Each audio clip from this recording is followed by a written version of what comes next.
All right, welcome on into another episode of DCU Daily on Also Curious. As always, we've got a lot to talk about from the world of DC.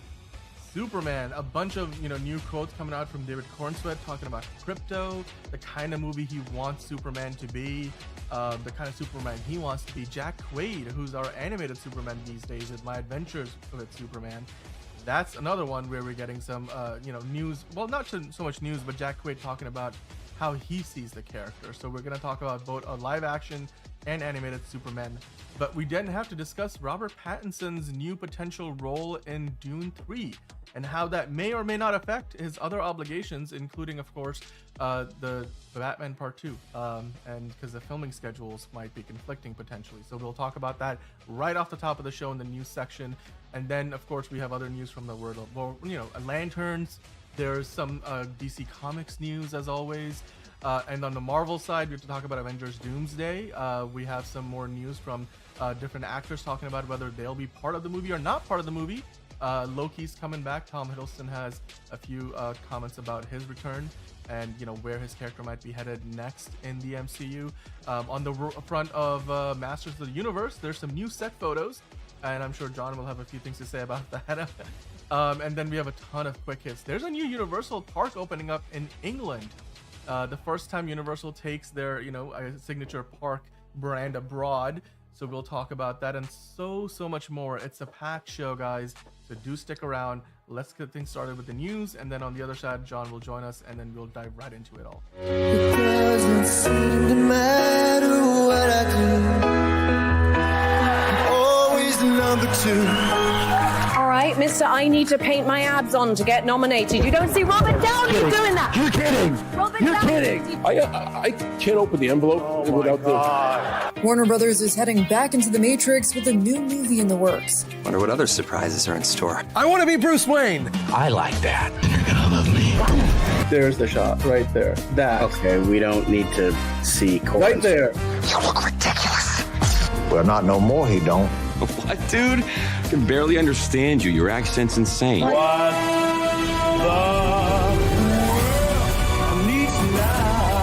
Give me a hand up.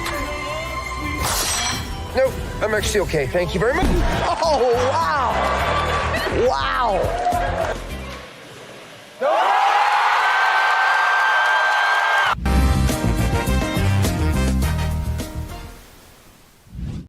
Okay, we've got to talk about Avengers Doomsday today for sure. We also have to talk about the Batman, the DCU. As always, we're going to dive into other stories from the world of Hollywood, the latest news, a lot of casting information. Where are things going in Taylor Sheridan's Yellowstone universe? We have to talk about that too. So there's a lot to get into. As always, with me, I've got today John. How are you doing today? I'm good. I got my Post Malone Oreos. Not sponsored. But I will say, don't really care about Post Malone. Got some banger Oreos, not gonna lie, man. So I'm kind of jealous. I've been eating this brownie, and then I got my girlfriend's mom gave me a bag of nougat, like Hershey nougats thingies. those are fucking good. Are these nougats Those or are really nougats? I don't good. know what you They're wanna like call them. truffle. Yeah. Yeah. So there's this one. This is like I have Pop-Tarts, milk Snickers chocolate. as well. And I have all there's the junk another food. there's another version which has like a crunch to it, which I'm like, okay, so you gotta alternate between the two. Anyway, a lot of chocolate. Then I've got a bit of ginger ale on the side, so mixing it up. But who else is mixing it up, John? Let's get things going with the news. And the first thing we gotta talk about is Robert Pattinson. He's been mixing it up with all the big directors and franchises in Hollywood. He's currently filming The Odyssey with Christopher Nolan. He's now potentially looking to sign on. I mean, we talked about this yesterday, but I wanted to dive into it a little bit more because we now kind of have an idea of who he might be playing. So he's looking to potentially sign on for Dune 3, Dune Messiah, which is not the official title, but I'm guessing that's probably what it's going to be, given that's the book it's based on.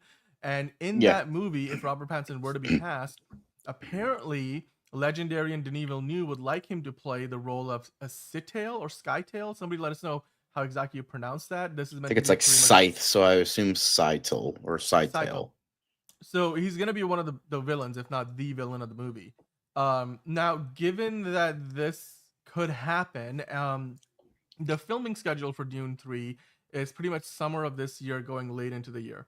Now, Robert Pattinson obviously is currently filming, like I mentioned, the Odyssey with Christopher Nolan. That will wrap up hopefully probably in the next couple of months, and then it looks like if he signs on for Dune Messiah, he's gonna go from the Odyssey straight into Dune Messiah, from Nolan to Villeneuve, which leaves us with the question of, hey, what about the Batman Part 2? Because Matt Reeves and Robert Pattinson have all been saying they're gonna look to try and film that movie towards the end of this year, towards the end of 2025. Now, if he were to do this Dune movie after the Odyssey, the question becomes, I mean, John, do you think this could delay his participation in the Batman Part 2, therefore No. delay the Batman Part 2 filming entirely? Because the Batman Part 2, if they were to start in the fourth quarter of this year, you gotta wonder, like, Dune 3 isn't exactly a small movie. I mean, none of these movies are small films. All of these movies probably want to make $1 billion. Not to mention 2 out of the 3 are Warner Brothers movies. Warner Brothers Discovery movies. Dune is Warner Brothers Pictures. The Batman 2 under DC Studios. So my question to you is: does Robert Pattinson involvement potentially in Dune 3, but would it prevent him from taking on the role of the Batman until, like it suggests here on the screen, early 2026 for the Batman Part 2? Like, is that going to be a problem? That's a great question.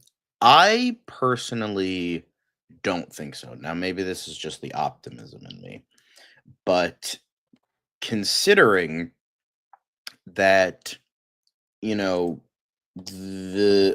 least the first film took about 3 to 4 months to film, you would have like if it starts in like June and then it would end in like September.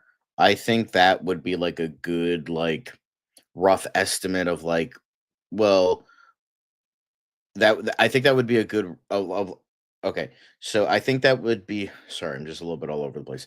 I think that would be a good estimate in regards to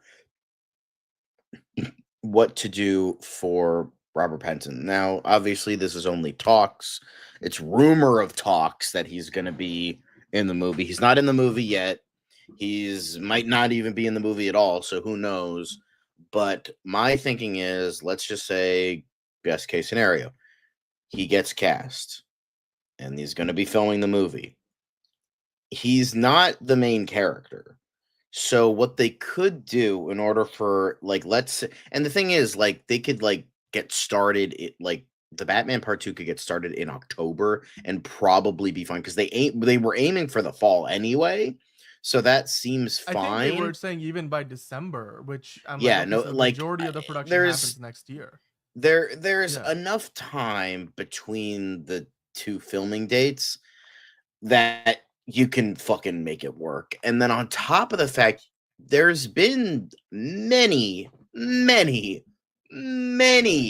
scheduling changes to like either off the cuff or planned of scheduling, like, hey, I need to do this. I'm contractually obligated to do this movie, but I'm going to have to film something after. Well, let's move all of your filming towards the beginning of the production so you can leave early, get the fuck out of here, and then go on to your next movie. Given that they're sister studios, there might be a possibility, like, the 2 studio heads could get together, the filmmakers, even James Gunn and Matt Reeves. Well, I guess in this case, Denis Villeneuve and Matt Reeves could kind of hash out something, like you said. Exactly. Yeah, that could be. Now, of course, for a movie like Dune Part 2, where they're shooting a lot of stuff on location, I don't know how flexible they will be with doing something like, okay, we'll shoot everything with you on the soundstage at a certain time and then do everything else after. It will also depend on, how much of his stuff are they filming with other characters involved and like what their schedules look like. Because you got to remember, Zendaya, Timothée Chalamet, even Josh Brolin and everybody else, and Jason Momoa potentially coming back, Rebecca Ferguson, they're all super busy people themselves. So it's like when you're moving around schedules from one person to accommodate them, you gotta wonder, like, Rebecca Ferguson's got another season of Silo. She's working on other movies, and Josh Brolin's got like a new movie coming out soon as well, and a bunch of other projects, and they all have to do promotional work for these as well. Zendaya is so busy, she's gonna have a smaller role in the next Spider-Man movie. Like she's also filming The Odyssey right now. Speaking of which, so both Robert Pattinson And potentially Euphoria Zendaya, season 3 and Euphoria and this. So yeah, and then Timothy Chalamet is doing like 5 other movies at the same time. So it's not like it's gonna be easy to make that change. I think it's possible though, like you said, because these movies take roughly like 3-4 months to shoot. At this scale, smaller indie films might take a month or less, but like a movie of this scale where they have a lot of big set pieces and stuff. But hey, whereas Robert Pattinson's gonna be a part of an ensemble cast in Dune 2, or sorry, Dune 3 potentially, and then definitely in the Odyssey. He is the main man. Like the Batman Part 2, if you guys all saw, I mean, anybody here who's watching, if you saw the Batman, which I'm guessing you did, I mean certainly John and I did, the Batman is a movie that is firmly about the Batman. Like it's Robert Pattinson is virtually in every shot or every scene in the movie. There's very few. I don't even remember if there was actually a single scene where he wasn't somewhere involved in it. And kind of like similar to Superman, where we've been talking about, the man was on set pretty much every day. Like he was the one constant when we were doing all the set photos last year. So I think it's gonna be harder for the Batman shooting schedule to accommodate like Robert Pattinson showing up a bit later, because so much of it is probably gonna involve him. Then maybe like a Dune, like you said, or even the Odyssey. But like the Odyssey and Dune probably already have their stuff figured out, because those two line up in a way where there's a bunch of actors in the Odyssey that are moving on to then work on the Dune movie. So I'm sure they would be able to accommodate Robert Pattinson. But then the question of the Batman Part 2, let's just suppose for just the devil's advocate kind of an argument, let's suppose he signs on to Dune 3 and they need to keep filming till late into the year. Do you think, like, if it became a scheduling conflict, that Matt Reeves would then just simply be like, okay, well, I guess we'll start filming in January or February of 2026 instead? And then do you think that will then push back the release date of the Batman Part 2 again? Or do you think they still have plenty of time? they still have a lot of time. It's over 2 years from now. So, I personally, I don't think that this is the issue, because the only thing that this is like kind of feeding is like all the people that are like, the movie's never gonna happen. It's gonna be delayed forever. Da, da, da, da, da. And I get that, but at the same time, it's like I don't think that that's gonna happen. Honestly, I would say like you could probably cancel the Batman. Like, sure, you have the Penguin ending kind of on a cliffhanger, but like honestly, like who really gives a fuck about the Batman anymore? And I'm specifically talking about this franchise. James Gunn and the DCU, I feel like he's going to get everything, so just stick with that. Fuck it. But I don't think it's going to get canceled. I don't think it's going to get delayed again. Look, I think at the end of the day, Dune 3 and the Batman 2 can figure out the scheduling issue fairly easily, because again, they all are on the same lot. They're sister studios between DC Studios and Warner Brothers Pictures. I'm sure they can make that happen. But this is just the latest example of, because they have delayed this movie like 2 or 3 times by now. Like an actor in demand like Robert Pattinson, he's not the only one who's doing a million things. Or Jeffrey Wright has a bunch of stuff that he's got going on. Colin Farrell, like he too, he wants to do the Clayface movie, but he might not do it because he's got 2 other projects lined up. Not to mention like Sergeant Rock. Like do you mean Sergeant Rock? Sergeant Rock. Never mind. Actually, was it Yeah, it was Sergeant Rock. Oh, was it Clayface? No, it wasn't Clayface.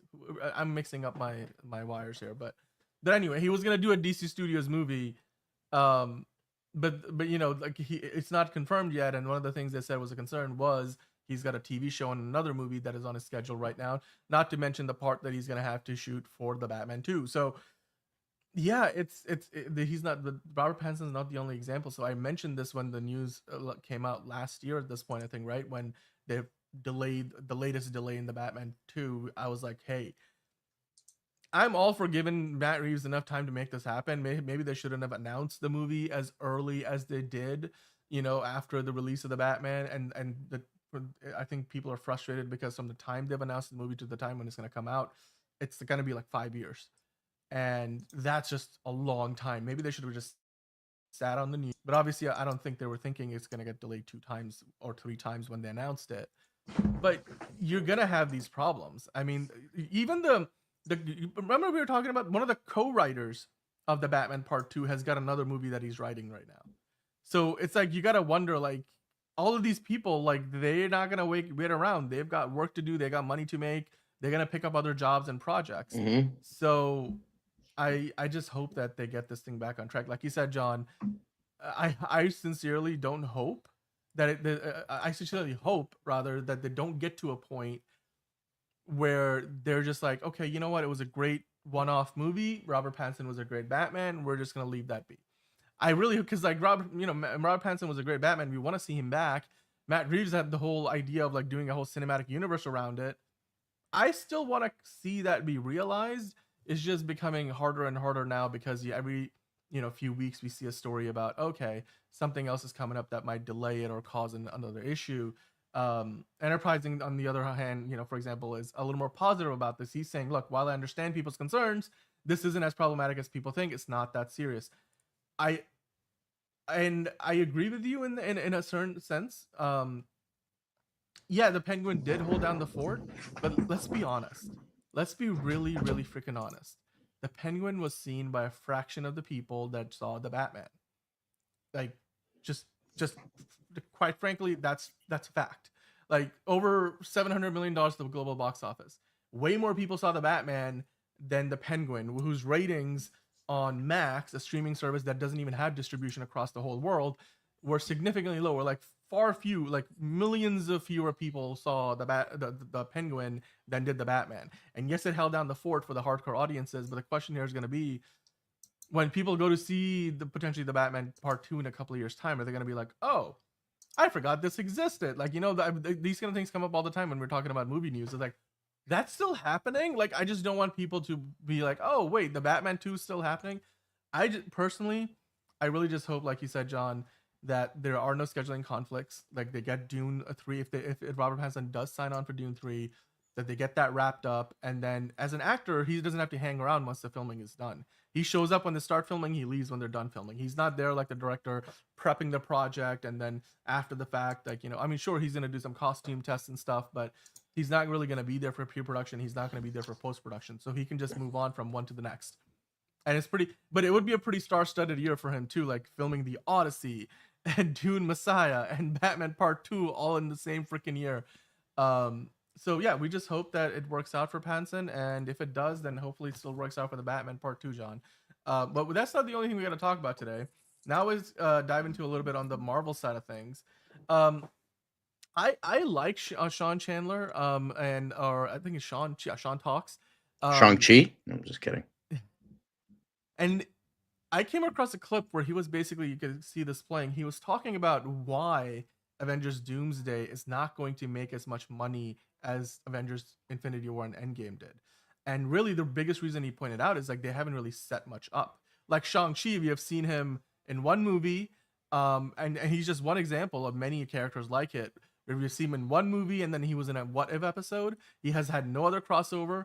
There's not been a trilogy of movies, and then most of the characters they've introduced since Endgame are in a similar situation. Even Spider-Man has only had one movie that came out since Endgame, and he's the most well-known Marvel character. And then you see a bunch of the other characters that are introduced from all the stuff on Disney Plus, whether it's Moon Knight or Miss Marvel, as well as even the theatrical releases, where the Eternals, we don't even have them in the cast. Like, people are just gonna forget that the Eternals ever existed. So, John, I wanted to ask you, what are your thoughts? Because just as from a box office standpoint, they're relying heavily on gimmicks, bringing back the Fox X-Men. Oh, Robert Downey Jr. is now Dr. Doom. It feels a bit gimmicky because they haven't built up to it. And when we got to the first few Avengers movies, like Sean says here, they had entire trilogies done for Iron Man, for Captain America, for who else did that? To Thor. Like, they all had their trilogies worth of movies by the time we got to Endgame, Infinity War Endgame. But that is certainly not true for the majority of the characters they've introduced since Endgame. Not to mention, a lot of the characters, that went away aren't coming back necessarily. And some of the ones that are stuck around haven't had a ton of exposure. Or Love and Thunder wasn't the best movie. Ragnarok was great. So people have, Multiverse of Madness has had its ups and downs. The Marvels kind of flopped. Ant-Man Quantumania flopped. Or not, didn't really financially flop, but it like really, critically very much flopped with the fans and the audience, critics. So do you think Avengers Doomsday has the ability to potentially make $2 billion like Infinity War and Endgame both did? Or do you think it's going to be closer to like where the last of the Star Wars sequel trilogy like made, which was like 1.2, 1.5 billion? You could clearly see the decline in that franchise.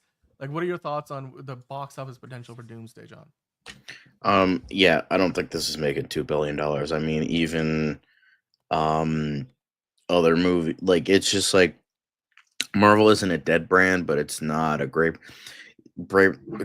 The only time that it's crossed $1 billion was it in No Way Home and Deadpool and Wolverine were the only ones to cross $1 billion. And what did those movies have? Cameos from older characters. So, however, because of that, that's the thing. I don't think it'll get 2 billion. I think it'll get $1 billion pretty easily. Maybe like I would say if I were to take a guess, and you can go back to this video. I'm not going to write it down. I'm not going to make a list. I already did that for Superman. I'm not doing it for this one. True. But I think it'll make maybe around 1.2 to 1.5 billion because yes, it's not going to make Endgame money, but it is going to make a shit ton of money because it brings back the Fox X-Men again. So that's going to bring more butts and seats, and that's exactly what they want. Even though I don't think even though it's not going to make 2 billion, it'll still make a ton of. It could be a steam pile, and it'll still probably make a shit ton of money. So yeah, that's my case. It's just like, yeah, when in doubt, like let's make it, because it's like I know somebody was getting on me like, well, it's the fucking story, bro. It's like it's Secret Wars. Like Secret Wars like has like all these like characters. It's like, well, technically, the original comic wasn't multiverse. The 2015 one kind of was, but the original comic wasn't. And then on top of the fact, yeah, you know who chooses what storylines to adapt and what fucking stories these should be? Marvel, aka the people that see that they aren't making bank anymore. So they choose a storyline that involves a lot of different characters, a lot of different multiversal antics, a lot of stuff that could bring butts and seats, and they do that. Kang Dynasty was going to probably do it just in a very different way, and then it was going to lead. It was probably going to be Kang was probably going to be Doom's role in Secret Wars, and then they changed it to Doom, which is ironically the actual character, but that's probably what it was going to be. So yeah, it just is like, oh, they're not desperate. It's just the characters being used. It's like it's desperate because they chose specifically a story to adapt that can feature those characters that will get people to see the movie. That's all I'm saying. Is this a bad thing? No, we could get a great movie out of it. It's unlikely since they're more missed than hit nowadays, but we could still probably get a great movie out of it. Maybe. I mean, I don't know. I'm not going to watch it, but I mean, it's entirely possible. It's entirely possible. I'm Yeah. not saying it's like totally, because I mean, Marvel still cranks out some good movies here and there. But like they're gonna rely heavily on the member berries, essentially. Yeah, no, I agree. And to Ron's point, the first Avengers did make $1 billion, but that first Avengers movie was kind of almost unique in a way that it was the very first time something like that existed. And I don't think any Marvel movie had made $1 billion up until that point. That was the first Marvel movie to get that kind of make that kind of money. And then I think Iron Man 3 was the next one right after, which I think also made $1 billion. But up until then, like The Dark Knight and The Dark Knight Rises were the only two superhero movies that had made $1 billion. Actually, The Dark Knight Rises came out the same year after the Avengers did. So, but nonetheless, the Avengers used to be, even Age of Ultron, they used to be like this big team up crossover events. And then Marvel, for some stupid reason, Kevin Feige is like, we're going to use them to bookend eras. And it's like, why? Why does it need to be like, why can't you just do an Age of Ultron? Like, in hindsight, a pretty great movie. So the burden for them to succeed is just different than what it used to be. And quite frankly, I think Marvel right now, with the amount of money, resources, the amount of actors and everything that's invested in these movies, and the fact that they're filming them back to back to keep costs somewhat down, they're gonna want these movies to make $2 billion to like justify the $300+ million budget and then another 300 million in marketing. And then as far as the number of cameos question, I think as far as the total number of cameos, they'll have all the Speaking of cameos, I guess it depends on how you define a cameo. It's just gonna be a matter of how many characters they have, whether it is the X-Men characters from Fox or like the even the other Fantastic Four variations that we had back in the day. The Ian Graffoy, Jessica Alba version of the characters, or even Michael B. Jordan's Johnny Storm. And then how much of the MCU are they going to bring in here as well? And then again, it kind of depends on where they're going moving forward. For all we know, they might be introducing new versions of characters in Secret Wars that we will then build on for the future. So it's going to be more than we have seen before, probably ever. So yeah, but again, the scope and scale of these movies, I just think the return on their investment won't be as high as what we got before with Avengers Endgame, with Avengers Infinity War. And I think the lack of investment from the audience will show because people don't care as much about the current cast of characters because we haven't lived with them, we haven't seen as many movies with them, we haven't been involved in the stories as much, they haven't developed those characters to the level that they did before. But I mean, we can talk about this for days on and days and days on. I mean, Liz will probably have something to add to it when we bring her back on the show soon. But yeah, let us know what you guys think in the comments. Like, how much money will Avengers Doomsday actually make? Let's be honest. Is it gonna make $2 billion? Avatar 13 years apart managed to do it, but it's the Avengers and Marvel hasn't exactly had a winning streak. They've been up and down. So, but speaking of winning streaks, though, John, Minecraft is set to steamroll over pretty much all the competition, including Rami Malek's The Amateur, the new movie Drop, which I believe. Did you already see that one? No, not yet. Okay, but I know that was like a surprise movie. Like, was it Regal or AMC? Like, they do like a surprise screening, like where you're just gonna go in blind and then they'll play a movie, and Drop was the movie. Yep. There's also a movie called Warfare. So there's a bunch of new movies coming out this week, but Minecraft is looking to eat everybody's lunch. Are you surprised by this, considering what it did in its opening weekend? No, of course. This is going to make shit tons more money. More Gen Z skibbity riz motherfuckers are going to tear apart the theater because they're assholes. And then more kids are going to get scared to go to the movies. And then, cinema is dead. But hey, I mean, beggars can't be choosers, I guess, when it comes to the desperation of movie theaters. Obviously, in a perfect world, Superman would get $2 billion. This would have been forgotten, but a man can dream. Hardly truly amazing films are gonna. We were just talking about the MCU and the state of that franchise. Just to put in perspective where the MCU currently exists, a Minecraft movie is about to surpass the lifetime gross of Captain America Brave New World in less than 2 weeks' time in a movie theater. And Captain America was in movie theaters for like months. And this is already set to like surpass it in less than 2 weeks' time. The second weekend might actually beat out like the second weekends of Barbie and the Super Mario Bros, which were pretty damn good. Like, they made a shit ton of money. Barbie only dropped 42% in the second weekend, almost made another $100 million after kicking off with 162.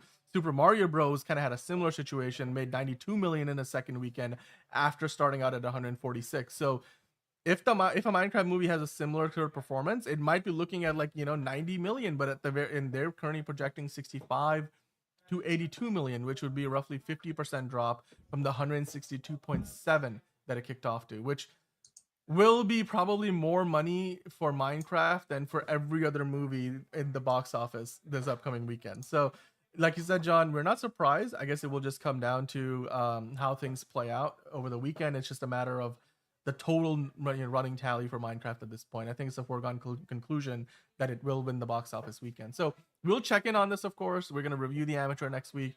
We'll talk about Drop as well, I'm sure. So Yeah. when the time comes, But we'll yeah, this is take a just a look at it. beggars can't be choosers. At least people are going to the theaters. Just wish they weren't, Yeah.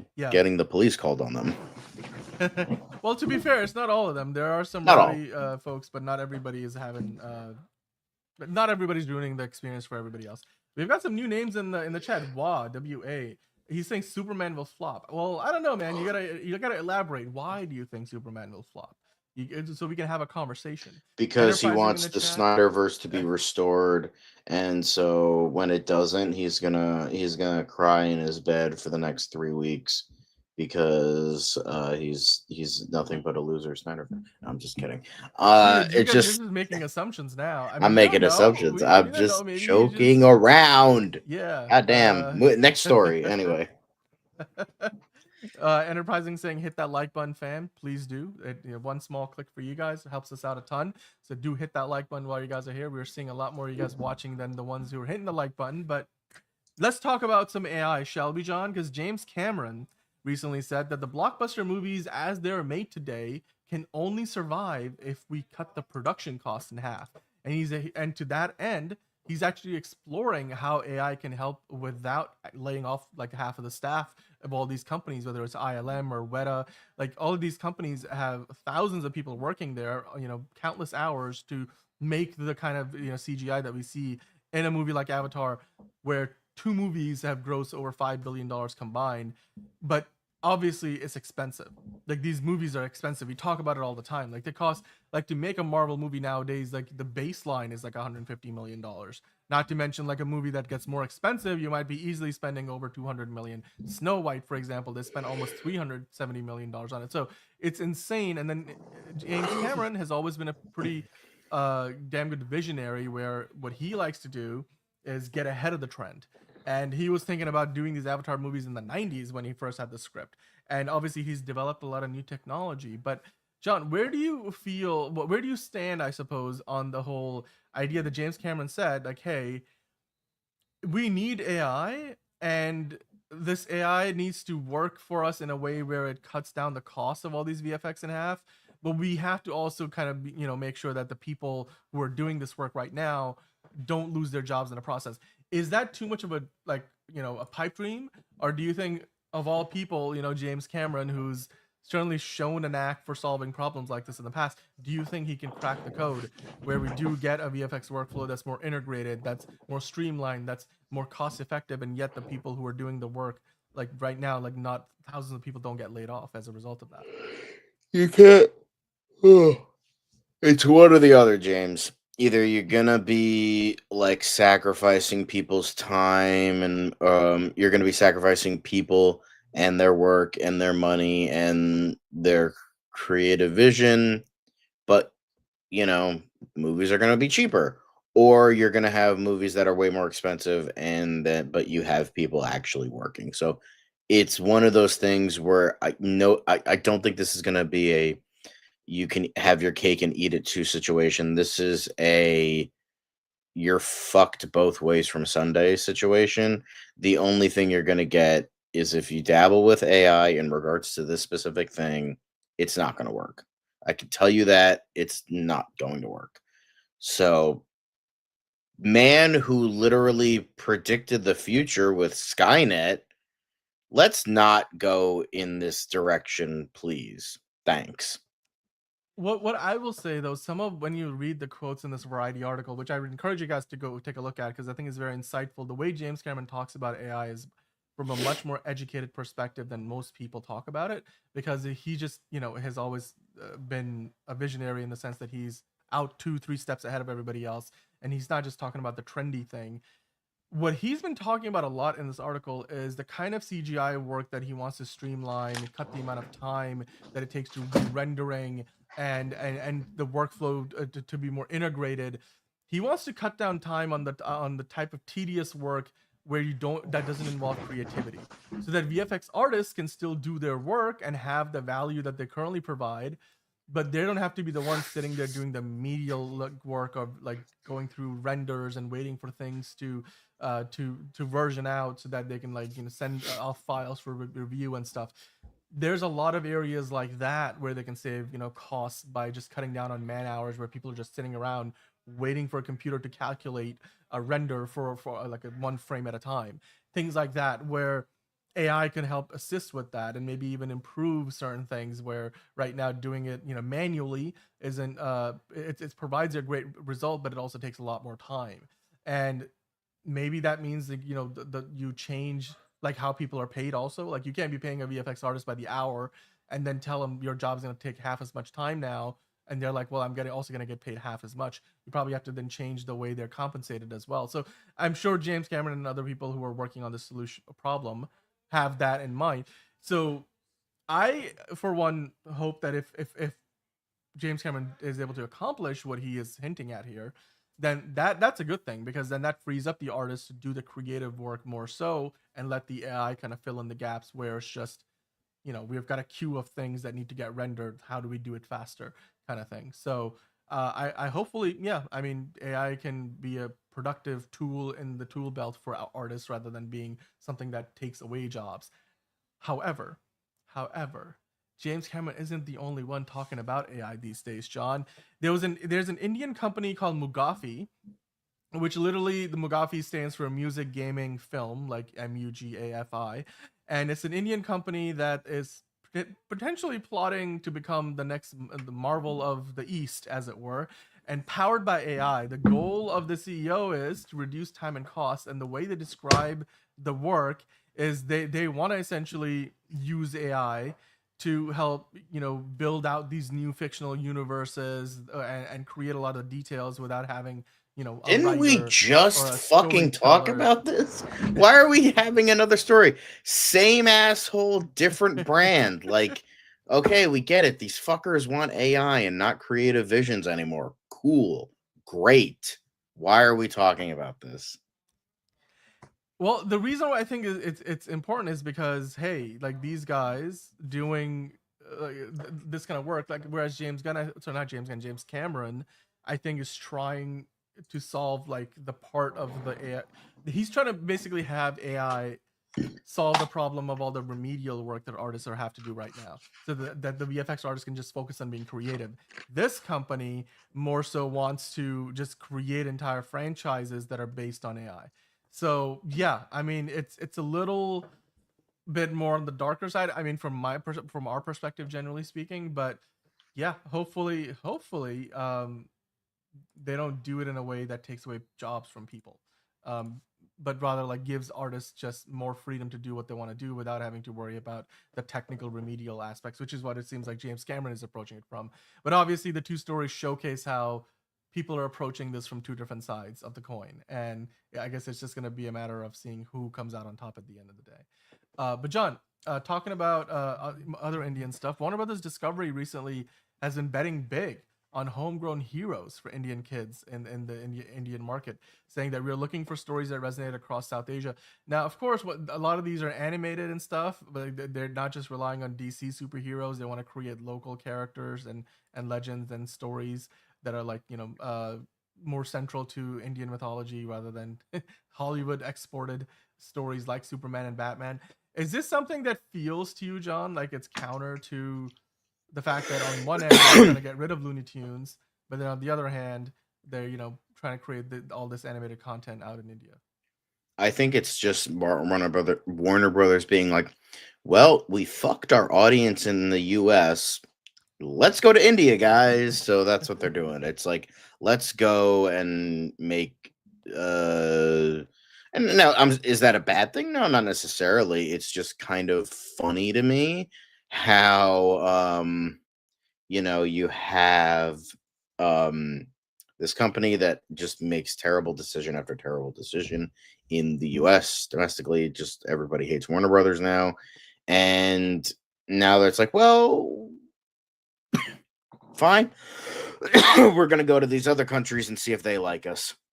So that's what we will see. But like, is it a bad thing? No, it's like something good coming out of like the desperation of a corporation. But sure, yeah. At least the good part of it is better representation. Like, the kids growing up, like, they'll have local heroes they can relate to more than maybe a Batman or Superman. Although characters like Batman and Superman are pretty universal themselves.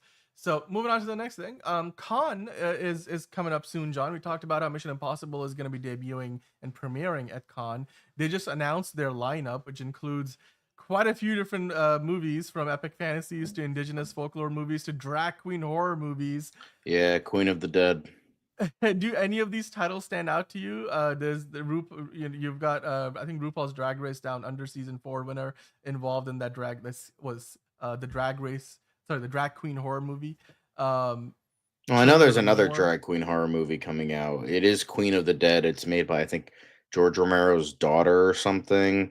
Yeah. Yeah, so I mean that sounds like a neat idea. These could all be interesting. I don't really know any of the names, but I'm curious, so let's see. A lot of these movies most people will not have heard of, right? Like The Stolen Child, Children of the Moor, Skin Side Up. Like these will be movies that hopefully people will get the word out after Con. But like Con is one of the bigger festivals that happens every year on the calendar. So hopefully we'll get some good news out of it. At least the bigger movies like Mission Impossible, and then of course some of these smaller ones, lesser known ones, can be breakout hits as well. So we'll just have to see. Moving on to the next thing, Bryan Cranston, his thriller Lone Wolf. Of course, it also stars Lily Gladstone from The Killers of the Flower Moon. That movie apparently, finished filming, but it was a very turbulent production, and a lot of the crew, including some of the cast members, have yet to be paid. John, a few weeks ago we were talking about Simon Pegg was involved in a movie with similar situation. It seems like what happened here is they were short by a couple of $1 million, and that funding has never quite shown up. Like the companies and the producers that already are involved, they've obviously committed all the money that they have, but there's still a shortfall of a few $1 million. And then at this point the movie is going into post-production, but they don't have the money to do the work, and there's a lot of cast members that are still out of work. There was actually, while they were filming, the SAG put out a order to shut the movie down because people weren't paid, so they had to stop filming at one point so that some people could get paid before the union let them start working again. Is it a surprise to you these days that in a time like this where the economy is obviously really turbulent with everything that's going on in the world, that do you think that we'll start to see more stories like this, where movies, indie movies, like that are 20 million or less, like this had a budget of 13 million, which was about, it started off as an $11 million movie, but then it kind of ballooned to 13 million. Do you think movies of this scale will just struggle to find the financing because it's just there's not enough money to go around for entertainment these days? That could be the case, because this is the second time in the last couple of weeks where we've heard about this, and something that's major, that has major names attached. So Right, it's a little concerning. But that'll be for future entertainment. That's like the idea of producers. Oh, it'll be fine. And then we reach a point where it's like, oh, cinema's dead. Well, how did we fuck up? Well, we let this problem go out for longer than it should have instead of solving it. So that's all I have to say about that. Yeah, it is a situation where I hope that more movies don't have this problem, because these kind of small indie movies, Anora was a movie like this, right? And that also had some problems of the sort, and it kind of made it all the way through to the point where it has won multiple Oscars. But these are the kind of movies that give a lot of people their first breaks. Like, a lot of people working on these movies, both in front or behind the camera, are hoping that this is a stepping stone to bigger things. And this movie, for example, involves 2 A-list stars. So hopefully better days are ahead, because seeing news like this as often as we have recently, I'm sure is not a good sign for the indie movie industry, where we're not. I think it's like more and more power is being consolidated at the top, at the studio level, and fewer movies are being made at lower budgets. But that kind of diversity helps the movie industry continue to be creative. Let all the ideas from all the filmmakers shine, rather than just only the big IP content. So I hope that these guys figure their things out, and maybe Lone Wolf will end up in a movie theater eventually. They actually had some problems with their distributor as well. The international distributor fell apart, left the production because that company itself was going under.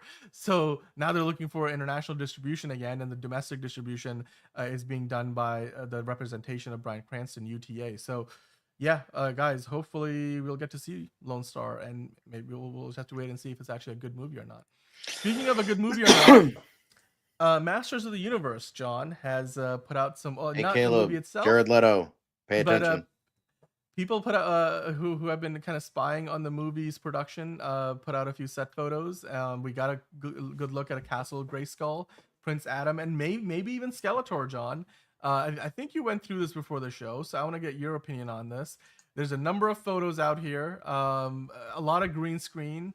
Some of this stuff, some of these sets, with the green screens not having been taken out, were shown to the audiences at CinemaCon. So for those of you guys who were at CinemaCon, if you're watching this, you've probably already seen some of this information, the character designs, the sets that they're shooting on.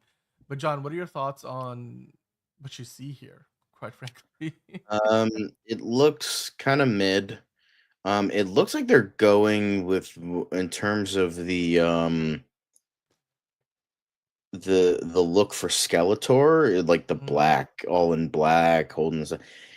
It looks like as time goes on and as more information comes out, it seems like we're getting a remake of the movie, which is not good because the movie sucked. And because half of the reason why is because it like took place on fucking Earth and it was stupid.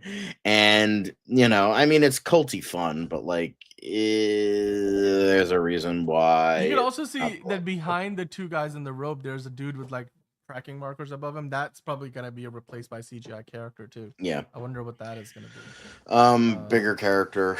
But I don't know. This, like, I was initially kind of excited for this, even though I don't really know a lot about Masters of the Universe, because it's one of those things where it's like it's ripe for a good like adaptation after the original movie was just not very good. It was made by the wrong studio. It was, Canon Films, infamously. And didn't exactly have the best production, all that. But at least like they kind of tried with what they had. It failed, but it's something. But with this, it's like, okay, the world is your oyster. You can do anything you want with this. Just need to go back to the lore, the toys, all that stuff. Go back to the show and do that, but live action form with like give or take. If you want darker aspects for a more adult audience, do that. If you want to keep in line with the kiddie aspects, then do that. But it just looks like they're remaking the original movie. Like you have the stuff on Earth, you have the all in black Skeletor, you have like a more like serious actor who's probably not gonna have the Skeletor voice. And it's, it's like Jared Leto's just gonna put on his like he just took fucking like Xanax before every shot. Like, I'm Skeletor, man. Can you tell? So they're gonna like do that kind of thing. So this had a lot of promise. Plus, it had a great director attached. Now it's just like kind of teetering. I'm not like mad. I'm not gonna watch it, but like it's not. It's just gonna be a run of the mill, boring, like you've already given generic fantasy. Like, yeah, it just. I mean, unless like a trailer really impressed me, it's just like the fact of the matter is that they're doing it takes place on Earth thing when you have a fantasy world that's ripe for the taking, and showing that off. And like you could green screen, AR wall, the volume, whatever the fuck it's called. And this week, you could do a lot of things. You could do a lot of practical stuff, and with mix it with you could do so much with this world, and they're just choosing not to, and it doesn't make a ton of sense to me. Yeah, this is promising because it has like green screen stuff, but even then the costumes don't look great. But again, on set photos they rarely do. But it's just like I'm just so turned off by like we're doing the fish out of water story. Boring. We've seen that a million times, and 999,999 times it has sucked. So let's try to do something good, but I can't imagine something great will come out of this unless it's like a real surprise and the trailer absolutely blows me away. I'm probably not going to watch this. Man of Steel Magnolias is here. He's like, can we start over? I just showed up. Well, I don't know if you can start over, but you're welcome to be kind and rewind. Yeah, well, hopefully, John, will get more photos, official photos, and that might belay some fears. But at least right now, yeah, like you said, it feels very much like the original movie, except it's just an updated version of that. So we'll just have to wait and see where they go from there. But the next thing that we're gonna go to talk about is I came across this article on Variety, and I thought it was kind of interesting. Female representation in film has significantly increased over the last decade, says a study from Caring Women in Motion Picture and Motion and Annenberg Inclusive Initiative. Basically, what they're talking about here is, there's more female directors working in Hollywood today, and in general, both in front of and behind the camera from a producing standpoint, as well as, female-led movies, especially at the blockbuster level. Whether you're talking about like a movie like a Wonder Woman with Gal Gadot, or Captain Marvel in the superhero genre, but then even beyond that, it's just overall, it's gotten better and better over the past decade and a half. What are your thoughts on this? I mean, do you think this is just it's about time finally? Do you see and notice that when you go to the movies these days that there's more female leads today? There's more female directors getting opportunities, and in general, what do you think? Do you think that's a good thing? I mean, is it a good thing? Yeah, sure. Do I notice it? Not really, because I don't really care. I watch a movie because I want to enjoy it, or I analyze it. Don't really know or care if the bitch or asshole leading the movie, what's hanging between their legs, because I don't think about that, because I'm a normal human being that doesn't think about that kind of thing. So with that increasing, cool. That's great. I don't really give a fuck. I just want a good movie. Like, that's all I can really. I know that's not going to be the, main answer that everyone wants to see, but like, I just kind of don't really care. I want to watch a good movie. Here's what I will say. I think that's a fair point, but it is worth celebrating and pointing out that yes, that representation has increased, because in the past there was there used to be an actual active effort from the people in charge of Hollywood to keep that representation out, from not allowing movies to feature both women in lead roles as much, or be directors or producers or working as director of photography. There wasn't as much opportunity, and when they were being actively denied, I think now that that's no longer the case, it's good that we're seeing that the more women taking on these roles. It's obviously better from a parity standpoint. I don't think it's quite on even terms yet with their male counterparts, but it's certainly increasing and getting better. Which, hey, here's the thing: there's a lot of movies and stories where you just need a female perspective to tell a certain kind of story. Whether it's the writer, like Ana Noguera wrote a Supergirl, and that's filming now. I think if Tom King had written the movie, he wrote the comic, like you would have gone a different movie, obviously, than what Ana Noguera has written. So like there's you always have these opportunities where in the past you wouldn't have, a woman would not have gotten that job, where now I think those barriers are no longer there. So that's a good thing. I celebrate that personally. I think that's really, really amazing. It's like when Wonder Woman came out, people were like, this is the first time a female directed movie featuring a female lead in a role for a superhero film. Like it's the first time that happened at that point. We hadn't really seen that too much, at least, going back to something like a Catwoman with Halle Berry that flopped. There were examples, but none of them, even Elektra didn't do all that well back in the day. So, with Jennifer Garner, but Wonder Woman, like Captain Marvel, like those are two examples, but we've seen other ones. But like you said, John, if it's a good movie, that's when people will go see it, because you can have all the representation in front of and behind the cameras and still have the Marvels, where clearly Disney didn't quite get it all right, and that movie did not make a ton of money. So there's always going to be examples of their successes and failures, but I'm just glad there's more representation in general. So speaking of representation, John, there will be plenty of Asgardian representation in Avengers Doomsday, because we may finally get that reunion between Loki and Thor, and Tom Hiddleston's coming back as Loki.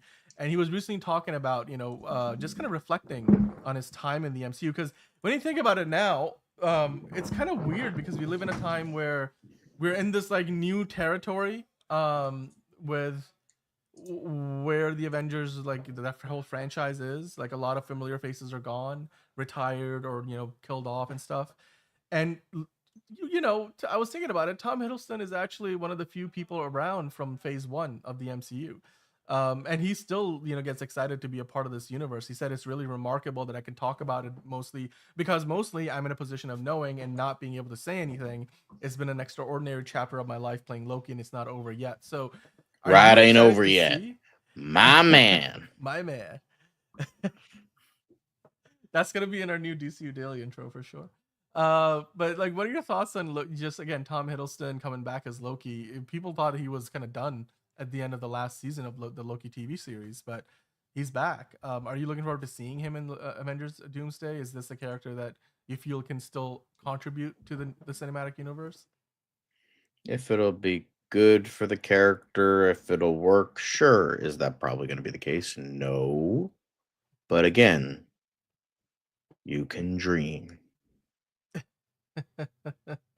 We got Lex in the chat, and Lex, I'm pretty sure Caleb is being facetious. He has not seen Superman yet, unless he's been to one of those test screenings. But I don't believe he's that close to James Gunn. Yeah, so, Caleb is being sarcastic. Yes, he's but being in sarcastic. text, that's hard to showcase, Caleb. So calm down, or people are gonna take that seriously. Yeah. Very difficult to do. I've lost friendships over miscommunication over text. So please be careful. So yeah, I would say y'all calm down. But anywho, but I do love this headline.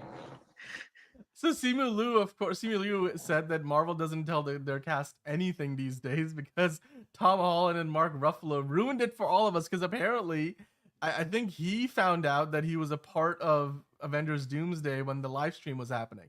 Like, he found out when everybody else found out that Simu Liu is in Avengers Doomsday, which is kind of insane when you think about it.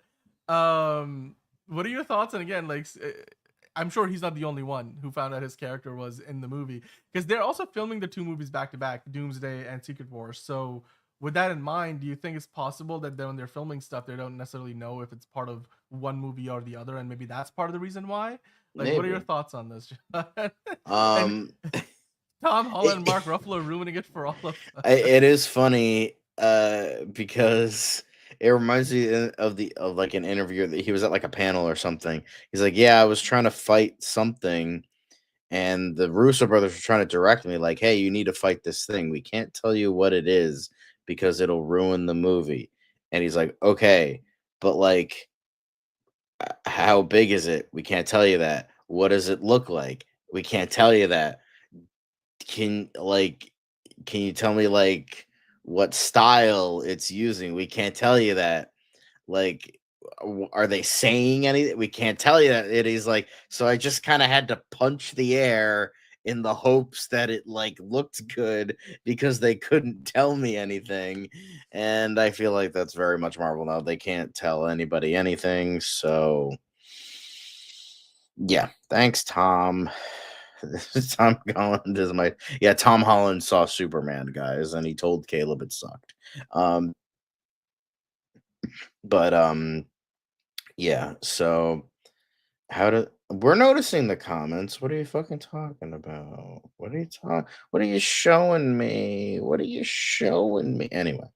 Good job, Tom. Yeah, pretty much. Tom, I mean, Mark Ruffalo didn't really like totally ruin. I mean, he did like one thing. It's mainly Tom. It's like 99% Tom, and then anybody else. But I think Benedict Cumberbatch recently said he's like, I'm not in Doomsday, and then he's like, actually, I'm in Doomsday. So that was kind of amusing. But yeah, I mean, I also remember Anthony Mackie's where they have to like hand deliver him the script, sign every page, take a picture with it, and so so now nobody knows anything except for Kevin Feige and the director, and then everyone else is gonna have to live with that because Tom Holland's a little fucking snitch. Thanks, Tom. But yeah, it's just kind of funny how like even in this day and Thanks, Ron. It just goes to it's just like it's the jump from like phase one to like the rest of the phases. Like phase one, that I mean, they still like cared about keeping stuff secret, but like like a PA like selling the script online and all that shit. But it's like it's kind of going from like Star Wars to Empire Strikes Back, where it was like Star Wars, like, oh, look at this fucking stupid thing, and then Mark Hamill like handed the script to people, like, look how fucking stupid this is. Look at the dialogue, look, it's ridiculous.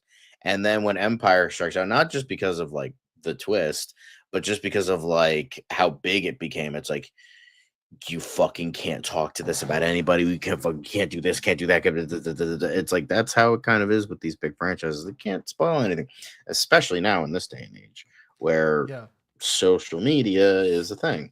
And Tom Holland reads confidential Marvel documents on live streams. So, I mean, half the time, I think it is Tom. That was real. No, it like wasn't the real. most staged thing ever. No. It was so staged. I'm just saying, like, as a joke, but like, it just. I mean, I still like. I think like the vast majority of that stuff is staged.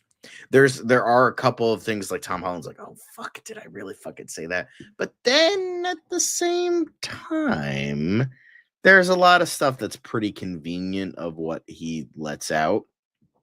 Yeah. So there's that as well. So yeah, no, I agree with you. By the way, I'm just telling Kale, like, stop messing with people. Like, you gotta, like, the sarcasm, like, it's we get it. Like, we get it. Like, we're gonna talk about the Superman suit situation and when we get to the DCU Daily portion of the show. But kind of finishing up on some of the Marvel stories, Sean, Eternals cast, most of those people from that cast, including Icarus and Kingo, it doesn't look like they're coming back for Avengers Doomsday or at as of right now. Why the fuck would they? Nobody gave a fuck about Eternals. And Icarus is dead. Didn't he fucking fly into the sun? Wasn't that the joke? Like that was he literally flew into the sun. I thought that was really on the nose, but anyway, one of the characters from the movie, of course, who the actress is actually, I believe she's mute in real life as well. And I thought she was deaf, or is it deaf? I forget, but Lauren Ridloff, and I apologize that I didn't get that if I didn't get that right. But she played Makari in the movie, and she was recently asked at a red carpet event for Marley Matlin Not Alone Anymore at South by Southwest. Like, are you gonna be in the Avengers movies that are coming up? Like, because you were obviously in Eternals, your character survives the movie. Will you be coming back? And she basically said, it's not likely. I don't know. My magic 8-ball is telling me not likely. So she's not saying no for sure, but saying not likely. And then, of course, she's definitely not one of the names we saw in that Avengers Doomsday casting announcement. And people in general these days sort of know and realize that most of these Eternals characters, even though the big elephant in the ocean showed up in Captain America Brave New World with like the now it's all adamantium, the big Eternal, but not Eternal, what was it? What was the Celestial? It doesn't look like we're getting any of these characters again, John. Are you surprised by that? Would you want to even bring back any of the Eternals for a future MCU movie, especially these Avengers movies? No, like, again, does anybody fucking remember this movie? Like, my buddy, who's a Marvel fan, fucking fell asleep during it. And he's like, yeah, that was fucking boring. That was fucking stupid. Like, it was boring. I agree. But I also agree with what Enterprising is saying, that I think there was a lot of potential for these characters. Like, the trailers looked pretty good. And all of that potential was just wasted. Like, quite frankly, wasted. Like, you had Barry freaking Keegan in there. You had Kumail Nanjiani in there. You had Richard Madden in there, Salma Hayek, Angelina Jolie, Brian Tyree Henry, of course, Lauren Ridloff. I'm forgetting a few names still, but it just, to me, felt like a huge missed opportunity. Not to mention that Harry Styles plays Star Fox in the post-credit sequence. I don't think that's ever going to get paid off. So, hell, Blade was fucking teasing the other post-credit scene, and that's never going to fucking happen. They had Jon Snow in this movie, guys. I don't think we're seeing him back in the MCU. Nah, he's unless not that Midnight Suns movie happens, which we'll just have to wait. We'll just have to wait and see. But yeah, I'm not surprised by this. It's just a bit disappointing that movie fell so flat on its face, especially given that it was being directed by the reigning, defending Best Director Oscar winner. Like, how did she go from winning an Oscar to making that movie? I don't know. I don't know. Maybe it just her sensibilities maybe were just not the right ones for the franchise. Even though Kevin Feige was a huge fan of her and obviously brought her on board for the movie, so we'll just have to see if they may make it into the next Avengers movie. But hey, Power Rangers, John, Liz sent this story over yesterday while we were actually doing the show live, but didn't want to talk about it because I was like waiting to see if we're gonna get anything else, because basically the story is the writer of the original Power Rangers admitted that, hey, it was a pretty bad mistake on his part that they wrote in or they cast rather a black actor to play the Black Ranger and a Asian actor to play the Yellow Ranger. But then today, Walter Reed Jones, who was the said Black Ranger in the Mighty Morphin Power Rangers, he posted about it saying, hey, look, a lot of media outlets picked it up, and obviously in a negative light, because the writer saying they regret it, like Walter Emmanuel Jones saying not Walter Emmanuel Jones, but sorry, that's the name of the actor we're talking about. But the writer of the show saying that, you know, he regretted making those casting decisions. Walter himself is like, look, I understand the impulse to address what might be seen as cultural insensitivity, but calling it a mistake would dismiss the impact it had on countless people around the world who found inspiration and representation in TV's first Black superhero, morphing into none other than the Black Power Ranger. It wasn't a mistake. It was a milestone. It was an honor. Where do you stand on this? I mean, given that this is coming from the actor who played the character, he's looking at it like, look, that was a positive. It changed my career in life. There was a lot of people who looked up to my character, and I was glad to be somebody who could provide that, you know, role model for a lot of those folks. But obviously the writer of the show felt differently. Where do you stand on this? I think it's like a very ironic and kind of funny situation how that happened.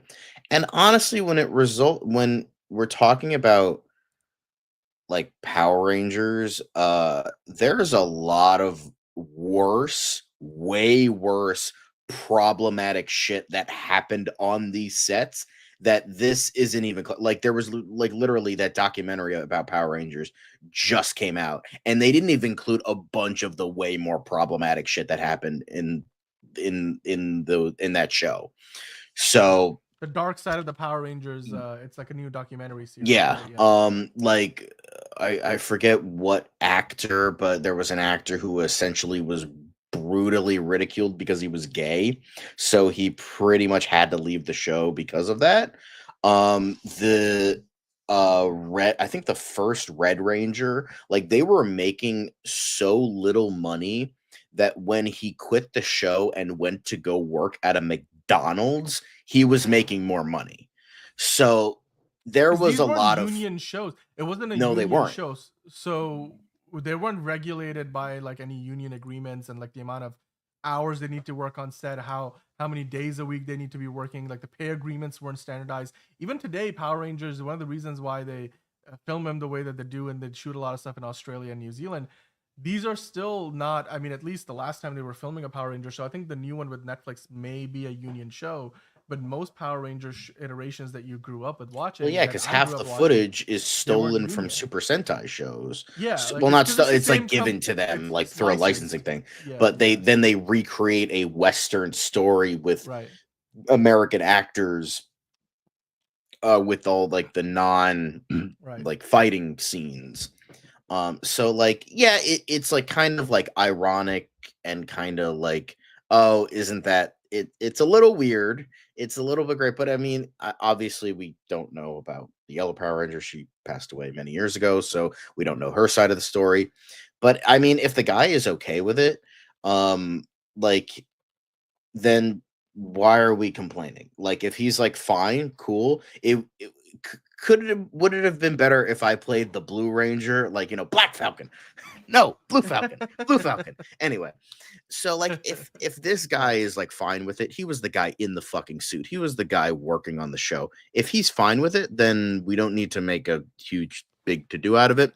But like, it's a little funny. I think that's all it is. It's a little funny. Like it's like having like a fucking Native American guy play the Red Ranger. It's like, yeah, it's a little weird, but like, Which is literally what that Power Falcons like skit also kind of made fun of, right? Like a little bit, yeah. Yeah, so it's a whole as literally as I was just saying before, there are far worse things and way more problematic shit that happened on these sets than a black kid was put into a black suit and and a Asian kid was put into a yellow suit.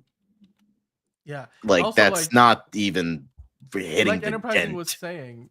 Yeah, like I for one growing up like Enterprising, look, I didn't kind of question the racial issue. Like most kids don't really question that. Kids are not born like racist. It's like that's kind of what society kind of puts on us. So but yeah, I mean there's a lot more that they talked about in this documentary, and I don't want to dive into that right now because I mean that will take probably another couple of hours, but you guys are welcome to check these articles out. There were Entertainment Weekly, Variety, a lot of different outlets picked this up, Deadline, so you're welcome to go check this out. Obviously Walter posted about a lot of them on his own Instagram accounts. That's where we found this. But yeah, hey, as long as the representation is done in a way that feels fair and obviously actors are treated well, hopefully with Power Rangers moving forward, and with the new show at Netflix and whatever else they decide to do, everything is unionized and then they follow the rules. These actors are paid well. I hope that we're past the time when these things were just made cheaply and on the lowest amount of money they could possibly spend, and then the actors were mistreated along the way. That's just not the right way of doing things. So I hope that that is behind us, at least moving on. But yeah, what came before, and obviously there's a lot of problems with how people were treated. So I'm forever going to be a fan of the Power Rangers. So I, for one, do hope that things get better for that franchise. But John, we have to now move on to the quick hits portion of the show. So I'm going to hit that music and we're going to dive into it. So we got a bunch more news stories, but we're going to go a lot faster on these ones. Speaking of, the first story that I want to talk about, Universal is taking their talents to the UK. They're planning out a theme park in Bedford, England. That's going to be a theme park and resort, much like the Universal Resort in Orlando and out on the West Coast. We're now going to have one in Europe, and it's going to be in England, guys. So this isn't something that's very common. Obviously, Disneyland, there's the Disneyland in Paris. There's ones in China. But Universal, this will be the first time they are taking their, theme parks abroad. So this is part of their expansion to Europe. They're saying it's going to be potentially expecting 8.5 million visitors in its very first year. It's set to open in 2031, so still a bit of a ways out. But John, it's going to become the largest visitor attraction in the UK from the day it opens. And you look at the photo here, I'm not surprised. It's sort of like taking that American style theme park to the UK. Having lived in the UK in the past and just knowing what they have, you just don't see that out there. This is a very American thing, generally speaking. But like, are you surprised by this? Are you looking forward to it? Would you, if you were to go to the UK in 2031 or later, go visit Universal down there? Yeah, maybe. I don't plan to go, but could be cool. It could be cool. I personally am looking forward to it. I'm like, all right, we're getting a Universal theme park in the UK. That's kind of cool. Yeah, and Hugo Millie in the chat. Hello, Hugo, and agreeing with us. Yeah, you really don't see this in the UK. So it's gonna be a first, I think, right? Ron is also in the chat. Elite Easy is here. Ron saying, I mean, if Disney did it with Euro Disney, why not Universal? Exactly. Disney's obviously already kind of created a template for what to do about this, so Universal just kind of following in those footsteps. But for them, this will be a first. So yeah. Caleb saying just don't have actual dinosaurs there. Well, that depends on where Colossal is up to by that time in 2031. Maybe they would have brought the dinosaur back, and then you can have a little T-Rex like wandering around in a part of Universal Park, and you'll just have Jurassic World for real then. Because life finds a way, as they say. Speaking of finding a way, fresh off Severance success, but amid a tariff turmoil, we talked about this yesterday, China potentially banning American movies and Hollywood getting locked out of that market. But Apple, while everybody's kind of struggling, with their bills and finances because we might be heading towards a recession in the US, even globally, Apple is taking this opportunity to offer a rare discount for their Apple TV Plus TV service, which usually costs $9.99 a month, and then you can usually get like a 3-month trial, 3 months for free if you get like an iPad or an iPhone, or like you can start off with a 7-day trial. Right now, John, for new and returning customers, you can get 3 months for as little as $2.99 a month. That's probably the best deal in streaming right now. I guarantee you that. Yeah. Are you a subscriber of Apple TV Plus? And if not, would you sign up for $2.99 a month? No and no. Well, okay, so my dad has Apple TV. He has all the streaming services, so I don't even have to pay for it. I mean, I was just, earlier today, we were getting through season 1 of For All Mankind, which is very good so far. It is, I wouldn't right? call it Yes. like, I wouldn't say it's the greatest thing since sliced fucking bread, like Dan was I talking didn't about. say that. I didn't say that. I did not say that. Like, let's be fair. Now I just have to watch Battlestar Galactica, but that's beside the point. Anyway, but Apple TV has such a great and illustrious like That might television be the library best. easily, Yes. whether it's their own stuff or other stuff, but whatever it is. But the thing is, I've said this so many times, Apple can afford to do this because they make like billions upon billions upon billions of dollars a year. We talked about it. Their revenue, like what was it last year, or just maybe in a quarter alone, it was like $137 billion, and so they Something were like losing that. $1 billion on Apple TV Plus. That's I'm like, pennies. That's not even a penny. That's less It's not than even a a penny. drop in the pond or whatever the thing is. What we know is a drop, and what we don't know is an ocean. Points if you get the reference. But I think this is cool for people that can't afford shit right now. And if you want the luxury of a streaming service, well, Apple TV has you covered, and they got good options. So watch I For All for one- Mankind, watch some Severance, watch some Morning Show, Ted even Lasso. watch some canceled stuff like Dickinson. So like, Yeah. fuck it, let's go. I know. Hey, you're a big fan of. Just don't watch Sci-Fi. Argyle. Yeah, do not watch Argyle. Although you could watch Killers of the Flower Moon. You could watch. You Fly watch Me Killers to of the Moon. Flower Moon. You could watch Wolf's, John Watts' new movie that might suck, but like, hey, There's a lot of things about the moon on Apple TV Plus. There's Killers of the Flower Moon. There's Fly Me to the Moon. There's For All Mankind, which they go to the moon. There's also Silo, where they have a moon because they have Earth. And then there's also Foundation, which there's many moons because there's a lot of planets that they go on back and forth between. So, anyway, but sci-fi is probably the best, best genre for Apple TV Plus. Like, they do really good sci-fi. Neuromancer is another show they're working on right now. And then Slow Horses, which is fantastic. So for $2.99 a month, even if it's just for 3 months, I'm like that's the cost of what you would be paying for like 1 month at the $9.99 price. More than that, actually. So yeah, that's probably as good of a deal in streaming as anything anywhere right now. So I mean, good on Apple. And if you guys are not subscribed, or if you let your subscription expire, then go sign on right now, because you can get it for 3 months. I might just like cancel my subscription just to get reactivated for that discount. But anyway, Shogun villain Takahiro Hira has joined the Past Lives star TOU in the unique action thriller Karashi. Cynthia Erivo and the 1923 actress Isabel May are also set to join the project. It's a Lionsgate movie, John. Is this one that interests you at all? I know you probably recognize Takahiro Hira from Shogun, but also like Cynthia Erivo. I mean, they've got a star-studded cast here. I mean, not really. I mean, it could be good. I have no real. I'll see a trailer, and then we'll see.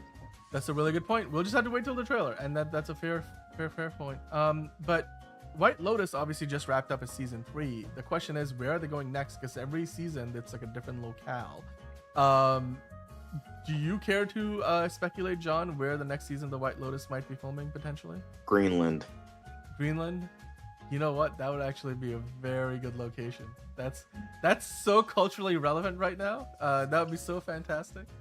I would love that. I didn't even expect you to say that, but that, you know what? I say the same. Let's do Greenland, shall we? There's literally nothing in Greenland, so they can make it work. Fiona's is the chat. Fiona's saying White Lotus in Scotland. Yeah, that would be fantastic. A lot of rain in Scotland. Lots to see though. Scotland's got a ton of like beautiful islands you can go to. There's a lot of other things you can check out. Glasgow, Edinburgh. There's Dundee. You've got a lot of different places to go. Eat some haggis while you're there. Haggis, mincemeat pies. Can't wait for that. We've got a lively chat right now. Ron is in there, Enterprising, Caleb, Fiona's joined in. So Sony Picture Classics sets a new release date for Jane Austen Wreck My Life. The French director-writer Laura Piani's romantic comedy starring Camille Rutherford will now open in select theaters on May 23rd, going wide a week later. Now, previously, it was set to come out on May 16th, and it would have literally gone head-to-head with Lionsgate's Hurry Up Tomorrow, starring The Weeknd and Jenna Ortega, which they showcased this movie in a whole impromptu concert for The Weeknd last week at CinemaCon. And then the same weekend, you also get Final Destination Bloodlines from New Line. So instead of going head-to-head with both of those movies, they just decided, you know what, we're gonna go out a week later. So May 23rd, and then even then it's a limited release.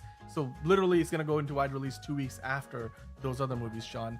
To me, this seems like a pretty easy, okay, smart move. You want to have people go see the film rather than go see every other movie that's out. Like, what are your thoughts on this? Could be cool. Not gonna see it. That's all right. I mean, most people probably will spend the entire month of May going back to see Thunderbolts again and again and again anyway. So The Last of Us, John, season 2 isn't even out yet, but HBO just renewed it for season 3 because they love the positive reviews that it's already getting for season 2. And then the head of HBO drama, Francesca Orsi, she said it can't be overemphasized how proud HBO is of the second season. Of course, the second season comes out soon later this month. Are you surprised that they've already given it a season 3? No. People, because I know what's gonna happen. Like season 2, it's gonna have the same reaction the game did. Half of the people are gonna absolutely love it, think it's the greatest thing ever, blah blah blah blah blah, and then the other half is gonna hate it. Now, considering that the people involved said they're gonna split the second game into 2 seasons, so they won't get the absolutely brain dead fucking stupid ending until the end of season 3. So that's when the majority of them will be disappointed. So I'm sure it's like it's gonna be, you know, the greatest fucking thing ever, just like the first season was. I don't care. Fiona says I love a rom-com. I'm sure she's talking about the Jane Austen movie and not The Last of Us, because I wouldn't describe Last of Us as a rom-com, but I also love a good rom-com. We should go check one out soon. But anyway, Jack Lowden has, speaking of rom-coms, Jack Lowden of Slow Horses, who I keep saying he could be the next James Bond. He's in talks to play Mr. Darcy in Netflix's Pride and Prejudice series. The original Pride and Prejudice just celebrated its 20th anniversary. I believe it's going to be back in theaters soon. On Easter. 20th anniversary on Easter. So John, are you surprised and are you looking forward potentially to seeing Jack Lowden as the aloof Mr. Darcy in Netflix's version of Pride and Prejudice? I mean, I'm not gonna see it, but I told this to my mom who likes Jane Austen, and she's like, who also watches Slow Horse. She's like, that's a good choice. I don't know what my sister thinks, who's the bigger Jane Austen fan, but we'll see. I don't think he's gonna be Colin Firth, but he's probably gonna be pretty good. Well, I for one think he's got all the tools in his toolbox to do this. Like, he is a fantastic actor. He's Scottish, which I think also would be great for, you know, in the great old tradition of Bond.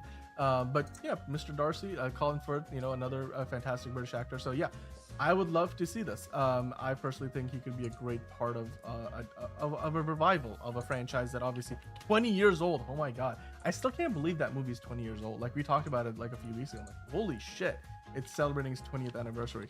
But Fiona saying, I haven't seen the other Pride and Prejudices, but I'll watch him in anything. LOL. Yes, he's fantastic in Slow Horses. He is amazing in that. I'm caught up. The new season comes out this year. I can't wait. I cannot wait. Gary Oldman, Jack Lowden, the whole cast of that show is amazing. But hey, moving on to the next story, Blackberry's Matt Johnson is now being eyed to direct Magic the Gathering movie for Hasbro Entertainment and Legendary, John. This is potentially another franchise that's trying to start over at Legendary. What are your thoughts on this? This would be between Hasbro and Legendary. I don't know. I mean, I liked Blackberry. I think that was a good, reasonably funny movie. I don't know what the fuck they're gonna do with this. It could be like Blackberry, where it's just about the game Magic the Gathering, like Tetris, that kind of thing. Or if it's going to somehow make a story about, like, within the world of the card game. So we'll see. It's like I don't know how that's gonna fucking work. So it's probably gonna be about the making of the game, and it's gonna be like very over exaggerated, like Blackberry, which was a very good movie. Like fucking Glenn Howerton in that movie was fucking great. Yeah.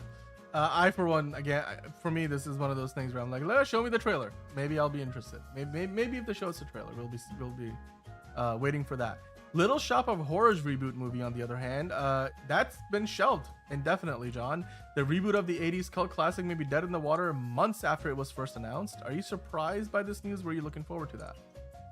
I mean, Joe Dante doing it could have been interesting, but it's probably for the best. He probably could have brought a good eye to it, but he hasn't made anything great in quite a while. He hasn't made anything in quite a while. So it's probably for the best. Stick with the Roger Corman or Frank Oz movies. Both are great for very different reasons. So, yeah. Yep. Caleb is like, they really will make a film about anything. I'm like, well, Caleb, that's kind of how movies work. Film Spook in the chat. Hello, Film Spook. I don't believe we have seen you very often in the chat, so welcome on in. And from Detroit, guys, you can let us know where you guys are watching from. I know Ron is in Canada. Hope we love our Canadian friends. Enterprising, hopefully this one actually becomes something after the D&D disappointment. Yeah, well, not this one. I'm sure you're talking about the previous movie we were talking about. But the next thing we got to talk about is a TV show. John, 1923 just ended, killed off a bunch of characters, left one of the characters alive, and the son that he's going to be raising, John Dutton II, and then he eventually will be raising John Dutton III. Is that Brandon Sklener's character? Yes, his character survived, and he's raising John Dutton II, which now it looks like the next show in this prequel series to Yellowstone is going to be 1944, which, if you do the math based on where the son is in 1923, he'll be 20. He was just born. He's going to be 21 years old by the time we get to this post-World War, or just about, well, I guess in the middle of World War II. So the show will probably cover the events of the Dutton family's ranch and how the war affects everything, and the son would be 21 years old, and I suppose Brendan Sklenar could come back. He said that he's interested in returning, and maybe playing, I guess a 20 years older version of himself.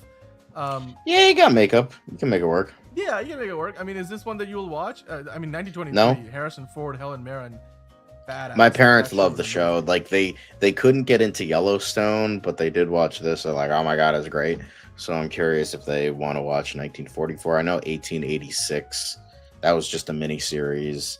And then there's like that was Netflix though. That was Netflix. That was Netflix. That was completely different. Not connected to this.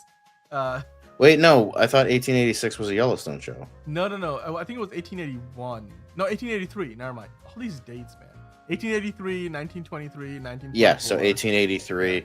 Oh, guys, you should have fucking made it 1943. It would have lined up. Come on. It would have I know. It's weird. Anyway, but yeah, I'm not gonna watch it. To be able to drink, so like he's gonna be 21. So anyway, I'm not gonna watch it. So all good. I'm so behind on this franchise though. I may or may not watch it depending on if I can catch up in time. But Elle Fanning, looking fantastic. She was looking fantastic at CinemaCon last week, talking about, I think it was Predator Badlands that she's a part of. But she's now also being eyed to play Effie Trinket in The Hunger Games: Sunrise and the Reaping. That is a character that was played by Elizabeth Banks, the fancy dress-up person in the first 4 films. John, would you like to see Elle Fanning take on the role, and would you be more excited for Sunrise and the Reaping if that were the case? I'm gonna see it because I was surprised by Ballad of Songbirds and Snakes and how good that was. So she would have big shoes to fill, but I think she could do it. And so if she does end up playing the role, I think she'll do a very good job. Fair enough. Fiona asking a very interesting question. John, do you actually watch anything? Or will you watch? I'm watching For All Mankind right now. I watch Evil. That's like I don't really watch it a ton. Is that on CBS or Fox? That's a Fox show, right? That was on CBS because it went to Paramount Plus. Okay. So it's not on anymore. Ended or got canceled a couple of years ago. And like, is there anything else? I don't really watch. I don't really watch a ton. In all honesty, I don't. I mean, I want to watch stuff, but it's like sitting down and watching something is like, It's too much work, man. It's so much work. You gotta sit. You gotta like put your feet up. You gotta snag. You know, it's like it's so much work. I get it. I understand. Gotta pay attention for too long. I hear you. You're not saying like just bring your parents on. They seem to love all these movie shows and movies and TV. I said movie shows, movies and TV shows. Caleb's saying you just sit there and look at the air, or look into the air. That's also. I spend most of my time on YouTube and on Discord. In all honesty, that's fair. That's fair. By the way, man, For All Mankind is great, and John finally is woken up to that fact. And I got Fiona onto that show myself. I'm an evangelist for that show. Anybody out there, I will scream it off the roof. I'm on. Get on it. Get on that train. I'm on episode 8 right now. A lot of fucked up shit has happened. Poor Joel Kinnaman, but you know that's how it be. Well, if you think it's poor Joel Kinnaman now, just keep watching. This guy is going to be put through the fucking ringer, apparently. Oh, he's going to be put through. Yeah, that's an understatement. He's going to get put through several ringers by the time you get to the latest season. So how many seasons do they plan for that? Because they just. Oh God, I don't know. They wanted to originally do like I think 8 seasons. I don't know if they're going to get that far. But I feel like they're moving on to the 5th season at this point, I believe. Yeah, and they're also doing a spin-off called Star City, which is like the Russian version of like, you know, Johnson Space Center, I suppose. They introduced in the latest season where you see a lot more of what's going on the Russian side of the space program. And then they're doing a whole spin-off that will just focus on that alone. So that, I heard about that. They're expanding the whole franchise. Okay, Fiona, yes, we will open the Discord, and then that way we'll be able to bring in our members because we're going to launch the memberships program. And then you guys can come in and call into the show. We will be doing that. And Film Spook, we wish you all a great rest of your week as well. We're going to be here the rest of the week, so be sure to keep coming back and join us here. Yeah, Caleb, John's Discord is pretty wild, actually. Yeah, John spends a lot of his time on Discord as well. But John, when you go to the movie theater to watch Sinners, or I guess most movies around this time, Screen Rant collaborated with Ryan Coogler and co. to present us with a PSA that you can watch before the movie. It's I don't know if this is gonna play at Alamo Drafthouse, but it might be the one for Alamo Drafthouse. I don't know if you have one near you. I know there's one in New York you can go to. I mean, again, this is only the latest one. I like the design aesthetic of it. I like this. Yeah, I like this a lot. They need more stuff like this. Liz is gonna be drooling over this. Liz is gonna be drooling over it. Angelina is gonna be drooling over it. I mean, every lady we bring on the show loves Michael B. Jordan. So. Yeah, this looks interesting. Very, very fun. Michael B. Jordan. All right, cool. Moving on to the next thing. Universal is putting dragon costumes using CGI on the Boston Dynamic robots, and they are insanely cute. Look at that. That looks cute, right? Dude, that's like a I don't even know if is that real? That's like that's a Boston Dynamic robot, and they just put a costume on. It's something. It's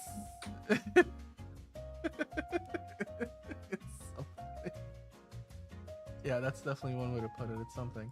We've got Christian Zalea in the chat. Hello, Christian, saying, "What's your favorite superhero film of all time? You can only pick one, each of you." Oh, that's a good question, John. What is your favorite superhero movie of all time?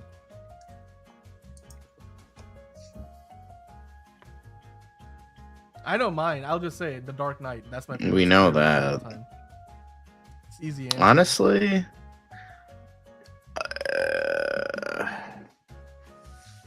I mean, it's not the best, but it might be my favorite.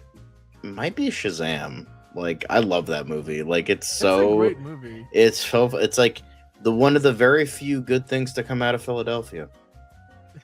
As there's only maybe you could count on one hand the good things to come out of Philadelphia. It's not a lot. It's like Shazam, I'm not denying Rocky, and cheesesteaks, and that's kind of it. Yeah. Sounds about right. Lex saying her favorite TV show is Smallville. Christian saying mine is Megamind 2010. Is that that is a superhero movie? I forget I just don't count it in my head usually. I do have. But I will say Logan is up there. Spider-Man 2 is up there. X2 and X-Men Days of Future Past are up there. You know, Madam Web is up there. No, I'm just kidding. Morbin Time. I think for me, the guilty pleasures is like Batman and Robin. That's my best guilty pleasure movie of all time. Logan is the best Marvel movie I think of all time. Yeah, but you know what? That golden retriever energy is what makes me special, right? That's what makes me enduring. Or endearing, I should say, not enduring. Enduring, yeah, she endures. She does, but I'm endearing. I like to think I am. Logan did make me cry too, Lex. I agree with you. And Guardians of the Galaxy Volume 2, okay, that probably has the best line of dialogue in the history of the MCU. He's like, he may have been your father, but he sure ain't where your daddy. And I'm like, oh my god. Oh, I thought you were gonna say. Yeah. I thought you were gonna say I'm Mary Poppins, y'all, and I'd be like, you know what? That too. I would have agreed with you on both. That's 2 out of 3 right there. I'm Mary Poppins, y'all. I'm like, okay, Michael Rooker. Going at he just turned 70. Fun fact. And he was earlier this week. Confirmed as one of the robots in Superman. So there's that as well. I don't know if we're talking about that later, but fun fact. There we go. We celebrated his birthday on the show, John. Like, where were you? Like, we celebrated his. It was probably that show that you filmed but never fucking uploaded, Dan. No. That's not true. Like, Liz and I did this on Monday, actually. I think. Anyway. You never uploaded it. No, I did. It's there. It's not. It was a live show. We did it. It was a live. Was it live or was it? It was live. It's in the live section. Or was it recorded? It was live. People were in the chat. Like Jalen was spamming with Chicken Jockey throughout because we were talking about Minecraft. Okay. Caleb's still saying Guardians of the Galaxy Volume 2 is an underrated masterpiece in his opinion. Well, I agree with you. Hey, Val Kilmer. Apparently, the last time we saw Val Kilmer's Batman was in Looney Tunes Back in Action. I had no idea, but I don't know if that's even Val Kilmer in the costume, but that at least looks like his version of the costume. I'm happy that, hey, anytime we can talk about Val Kilmer, especially considering he recently passed away, I'm all for it. And Looney Tunes, of course, can deserve all the love these days, given that franchise is having a bit of a struggle, John. Did you watch Looney Tunes Back in Action? Do you remember seeing this cameo? I remember watching the movie a long time ago, and I remember really liking it, speaking of Joe Dante, but yeah. Yep. Good stuff. Billy DD saying that is rad. Speaking of vocabulary from back in the day. Rad. That's a word. I love that word. Rad. Christian Zalea saying Guardians 3 made me cry. That's where I realized Gunn was the right man for Superman. Despite his corny jokes, he's special. I agree with you, Christian, because yes, Guardians 3, most people can't talk about that movie without saying, oh my god, that movie made me cry. Because of course it freaking did with all of Rocket's friends. Like, god, that scene hurts. That to me makes probably Guardians 3 the best movie the MCU has put out since Avengers Endgame. I would say that's an easy pick. Yeah. Caleb liked Wolverine more than Logan. I don't know what's wrong with you, Caleb. But anyway, speaking of the tariffs, these seem to kind of weave in and out of every other story these days because, they're such a big part of our lives. Apparently, the tariffs not only will potentially cause China to ban Hollywood movies, they also are making other things more expensive, John. Art, paper, and magazine supplies might be going up in cost. Fabrics and materials that are being imported in. Shipping costs, obviously, interest rates going up because of the markets, struggling and going up and down constantly. And screens and tablets. Dude, if you are looking for an iPhone, get it soon because it might cost like twice as much in a few weeks. Are you surprised by this? That just feels like, it's the logical... Yeah, I mean, I'm not surprised because it's like, oh, hey, this stupid decision is being just play stupid games, win stupid prizes. And it's like literally both times that tariffs were raised exponentially for no fucking reason. It completely and utterly destroyed the economy. And remember, kiddos, people who do not learn history are doomed to repeat it. So we are going to be 3 for 3 in terms of getting fucked in the ass economy wise because of raised tariffs because our president is a moron. Yeah. Well, and there's been, I will say, like, Fiona and I were going to go to an art fair in Canada, and just the importing costs of bringing artwork across the border just made it impossible with everything going on right now. So there's real effects to real people because of this, and I just hope that, yeah, things get figured out soon or like get better soon. I don't know. It's hard to see where things are going right now. Every day is a new adventure with that. But speaking of new adventures, if you guys are having a rough time of it these days, you know what? Keanu Reeves once said, I'm at that stage in life where I stay out of discussions. Even if you say 1 + 1 = 5, you're right. Have fun. And isn't that just the right way to go about life? I think less headaches. That's the attitude. That's the attitude we should all have. Less headaches. Less headaches. Exactly. And that brings us to a wonderful end to the quick hits. I always like to finish the quick hits on positive story, and that was the best I could do today. So guys, let us know in the comments down below, which of the news stories did you enjoy the most? Are you a fan of the quick hits music still? Should we change things up? Hit the like button while you're at it. Hit the subscribe button if you guys are new. We see a bunch of new names in the chat each and every day. Hit the notification bell so you know when we are live, which we are live 5 days a week. But guys, we're not done yet, not by a long shot, because now, as always, we have to dive into the main event of the show. And as always, the main event today is DCU Daily. So welcome on in to another episode of DCU Daily. I, of course, am your host, Dan, but I bring you all the good news and fortunes from the world of DC, whether it is Batman, Superman, Lanterns, Peacemaker, and all your questions galore. So to do that with me, as always, I've got John. John, which of the stories are you most excited about today? Snorlax's feet look like a pair of eyes. I thought those were eyes. Are those not? No, those are Snorlax's feet. That's my weird. Bad. Also, you can see my computer stuff. Oop, can't show off my build yet, guys. But I'm excited about all the things because it's DC. We love DC. Look at the shirt I'm wearing. It's clear. There it is. Yeah. By the way, John, you keep asking me in our private chat, the episode you think you were there for? No, that was the one you were not there for. The one above it is the one you were there for. I could have anyway. I could have sworn. Just click on it and watch it. You won't find yourself on that show. John wasn't on the show on Monday, and John just forgot that was the case. It was Liz and I, and then you were here yesterday. Because remember, John, today is and was Wednesday when we at least actually, you know what? No, today is still Wednesday on the East Coast. We usually start the show so late that it's already past midnight, but it's not yet. It will be by the time we're done.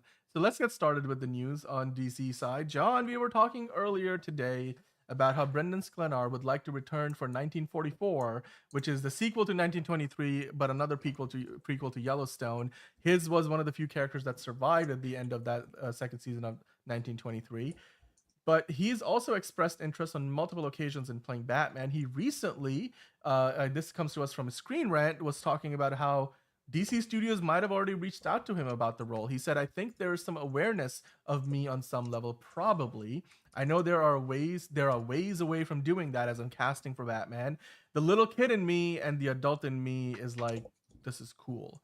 So do you think what he's saying implies that maybe James Gunn or Andy Muschietti or any of the other people in the brain trust of DC Studios have already reached out to him? Maybe they've had conversations, or do you think he's still sort of just on the outside looking in, but again, making a case for playing Batman in the DCU? I think he could be very cool. I think I trust the audience. I haven't seen him in anything yet. I haven't seen 1923, and I have not seen Drop yet, so that's going to be my first introduction to this fellow. In at least in a major way, I might have seen something where he was like a small, like supporting character, but yeah, goodie for Sklenar, man. I'll take him over fucking Richson. I'll tell you that. At least Brandon Sklenar looks like he can fucking act. So I personally wouldn't mind either of those guys, honestly. As far as his comments right now, I don't think this means that DC has contacted him. All he's saying is DC seemingly is aware of the fact that he's interested in the role. It doesn't mean that they've contacted him about it, or anybody, quite frankly, because again, they don't even have a finished script right now. So I don't think James Gunn is making phone calls figuring out like who's interested in playing the role. They will probably go through a casting process when the script is done, when Andy Muschietti finally agrees, like, oh yeah, I'm actually going to do this movie. But until that happens, I just think this is, again, just speculation. And again, he's putting his name in the conversation, which that's all you can do, because then his agent can reach out when there's a casting call, and then hopefully he'll audition for it. Maybe he'll do great, or maybe he'll be that guy in that Dark Knight audition where he was like, swear to me. Yeah, it's like, as opposed to like, swear to me. Like, hopefully he doesn't miss the mark. It seems like he knows what Batman is and what they're going for, or hopefully will be going for. Caleb wants Jared Leto as Batman. I don't think we want that. I don't think we want that. But hey, Brendan Sklenar, one of the many people who publicly wants to play the next Batman. They're only going to be able to pick one. So whether it's Alan Ritchson or Brendan Sklenar, I don't think they can go wrong. Both of them would be good picks. Moving on to the next story, John. We're going to talk about a little bit of Superman before we get into some Lanterns conversation. Then we have a lot of Superman conversation from the movie Superman. But there's not just one Superman out there right now. Jack Quaid is he's voicing the My Adventures with Superman, the animated series on Cartoon Network. And he recently was talking about how he relates to the character, what he thinks Superman is and should be. He said, I have to believe this world can be a place where everyone's accepted. I need to help it get there with the people I love. Your thoughts on the comments from Jack Quaid? Do you think he really gets the character, and would you like to see him in live action at some point as Superman? I think that would be funny. It wouldn't be the first time that a Jack Quaid character goes from animation to live action in the same franchise in another project. If you know, you know. So I think that would be pretty cool. I know multiverse, we're kind of sick of that shit, but it would be kind of funny to like just see like maybe like a passing mention kind of thing of like, or like, oh, we just kind of see him. He kind of needs to like slick back his hair a little bit, but it's kind of a little wily. But outside of that, yeah, I think that would be cool. Like, he gets the character. He seems like a chill dude. Liz says he's very wonderful. So, that's cool with me. Yeah, I bet you wish that you had met him too. But maybe you will one day. Liz and yourself could go to a Comic-Con together, and I'm sure she will have all the hookups for you, like getting the autographs and everything. Liz knows her shit with that stuff.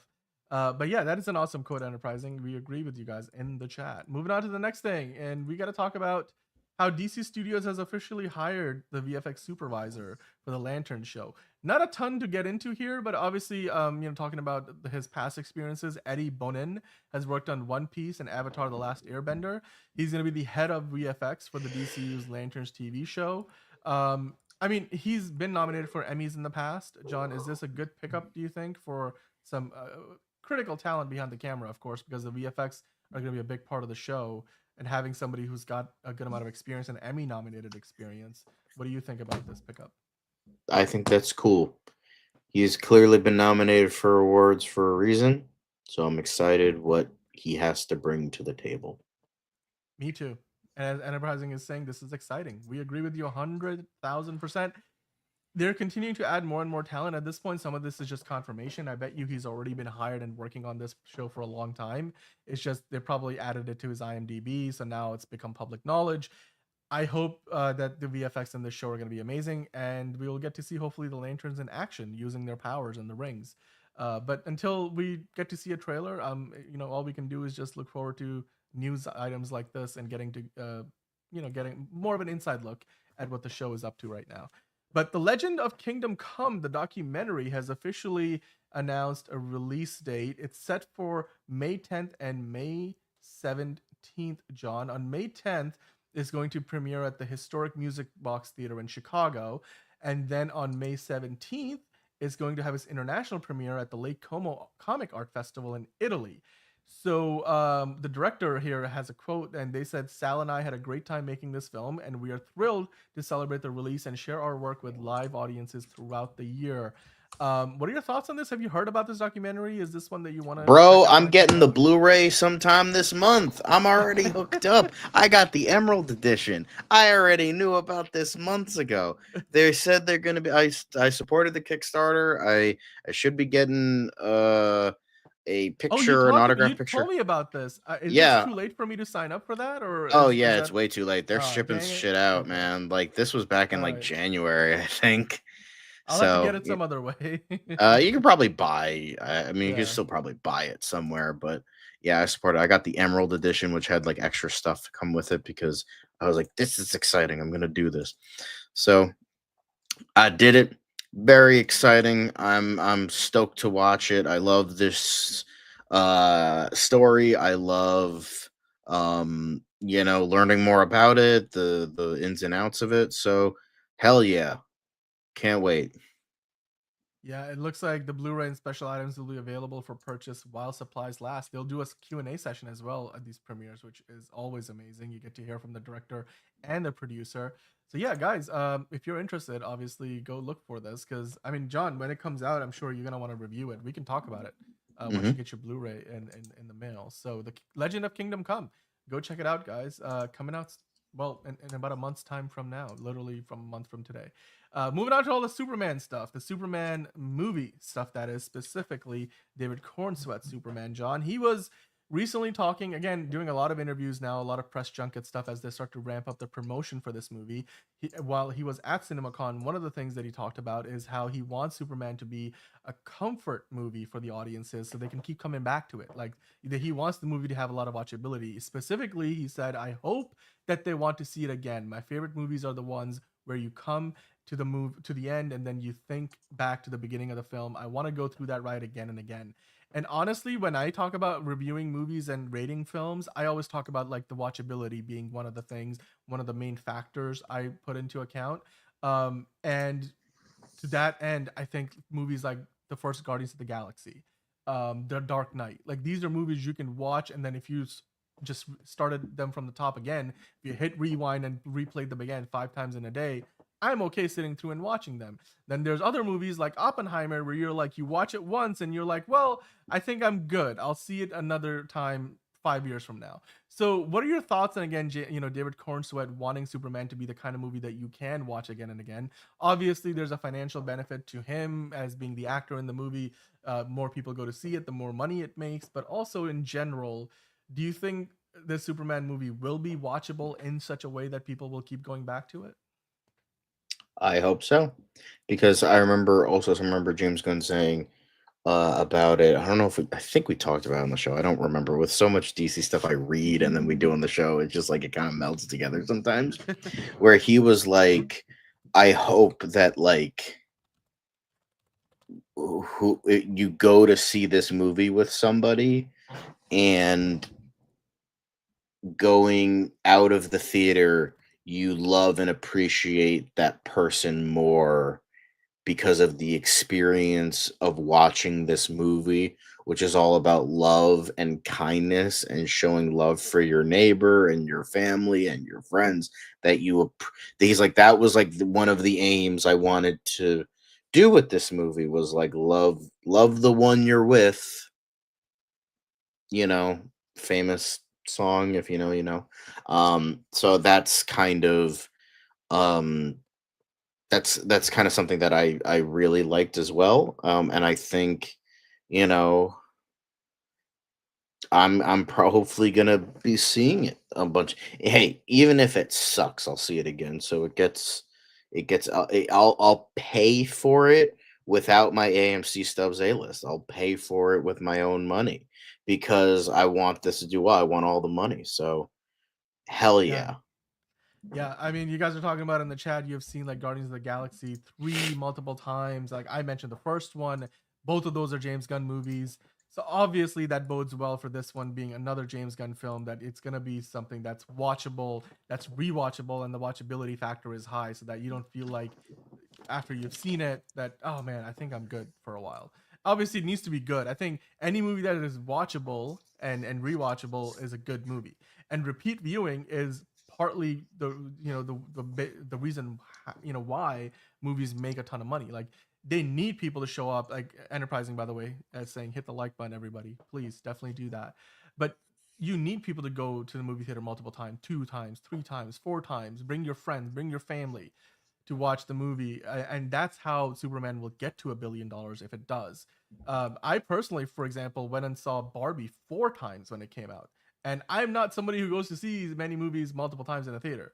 I went and saw that thing 4 times in a movie theater. I hope that that's the experience I have with Superman, where I go see it, and then I go see it again, then I go see it again, then I bring a friend, then I bring another family member. Like, I want to do that. I hope all of us go do that. We want to go support this movie as much as possible, because that's the way to getting this movie to be as successful as you want it to be, so that we get more and more from Superman.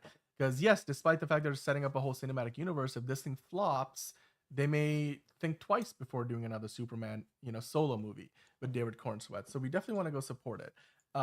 And no, Caleb, Barbie was good. I will defend that movie to the end of the world. So Also, you and I can have a fight about that if you want.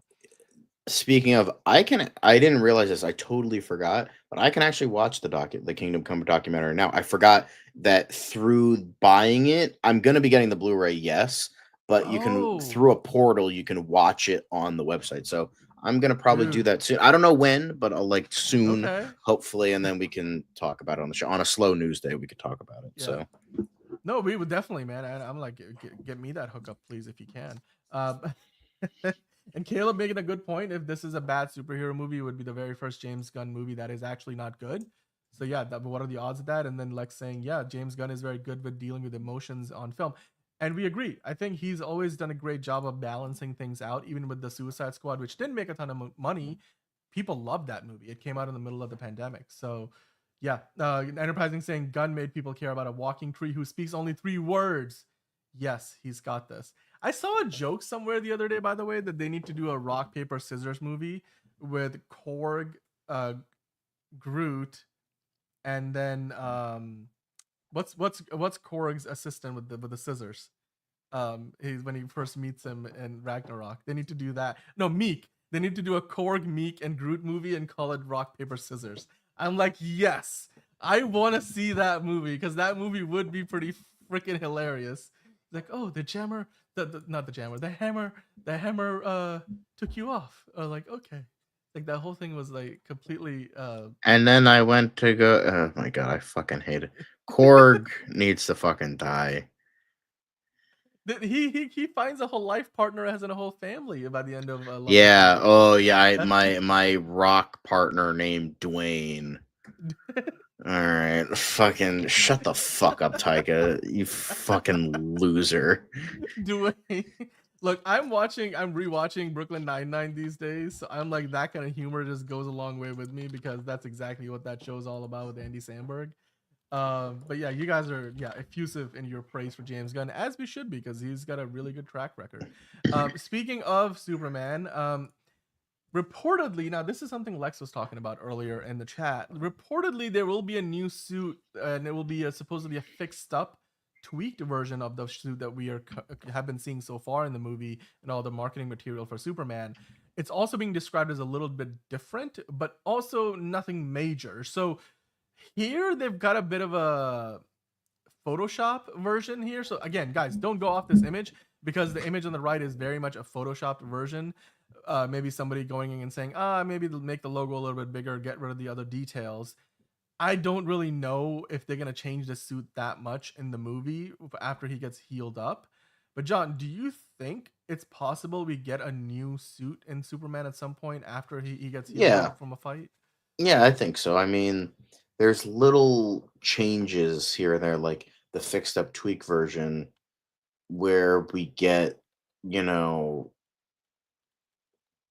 whether it's like after the kaiju burns it, whatever it is, because we've seen multiple pictures of the suit where one has like the notch in the collar, like this one is, and then there's one that's like perfectly rounded collar. So, and colors are maybe a bit different, maybe a little bit brighter, little tweaks here and there.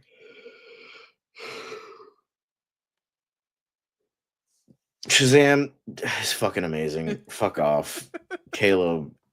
You like Morbius. Like, get the fuck out. You like Suicide Squad. Get the fuck out of here.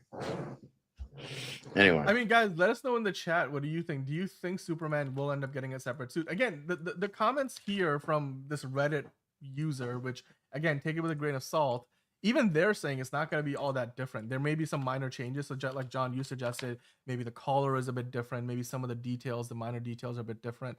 But I don't think we're going to go from like the suit on the left in this image to the one on the right. Like, that's too big of a change.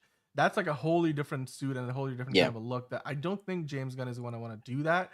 And if he was, I don't think he would be hiding that away from us. Like, that would be pretty apparent already, given that we've already seen one trailer. And I believe the trailer we saw, even though most of the footage is from the early parts of the movie, I doubt that they're going to change the suit completely in one film. Like, we haven't seen anything of that in the toys, and we have seen some toys already out there, some promotional material. They all show the same suit. So I don't think they're going to change it up all that much. Lex, like you were saying, I don't think there's any proof in the merchandise either. Plus, sometimes the merchandise doesn't exactly match up with the movie. Like, if they have something in a toy, it doesn't mean it's going to be in the movie. We have seen countless examples of that in the past as well.